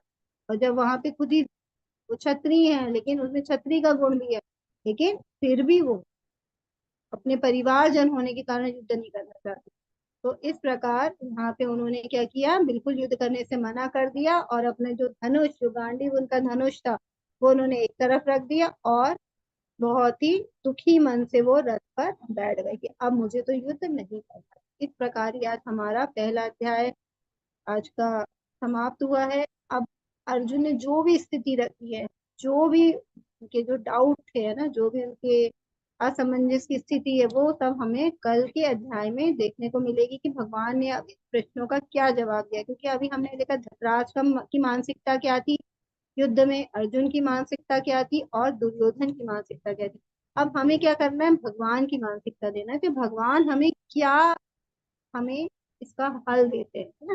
तो यहाँ पे अभी समस्याएं अर्जुन ने रख दी भगवान के सामने। अब भगवान अपने मनोदृष्टि से हमें इन समस्याओं का हल देंगे, जो अर्जुन को कल के अध्याय में भगवान इन सारे प्रश्नों के उत्तर देंगे कि हमें युद्ध क्यों करना है और अर्जुन को युद्ध करना ही चाहिए या क्यों करना चाहिए, और जो भी उन्होंने प्रश्न करे उसका क्या समाधान है।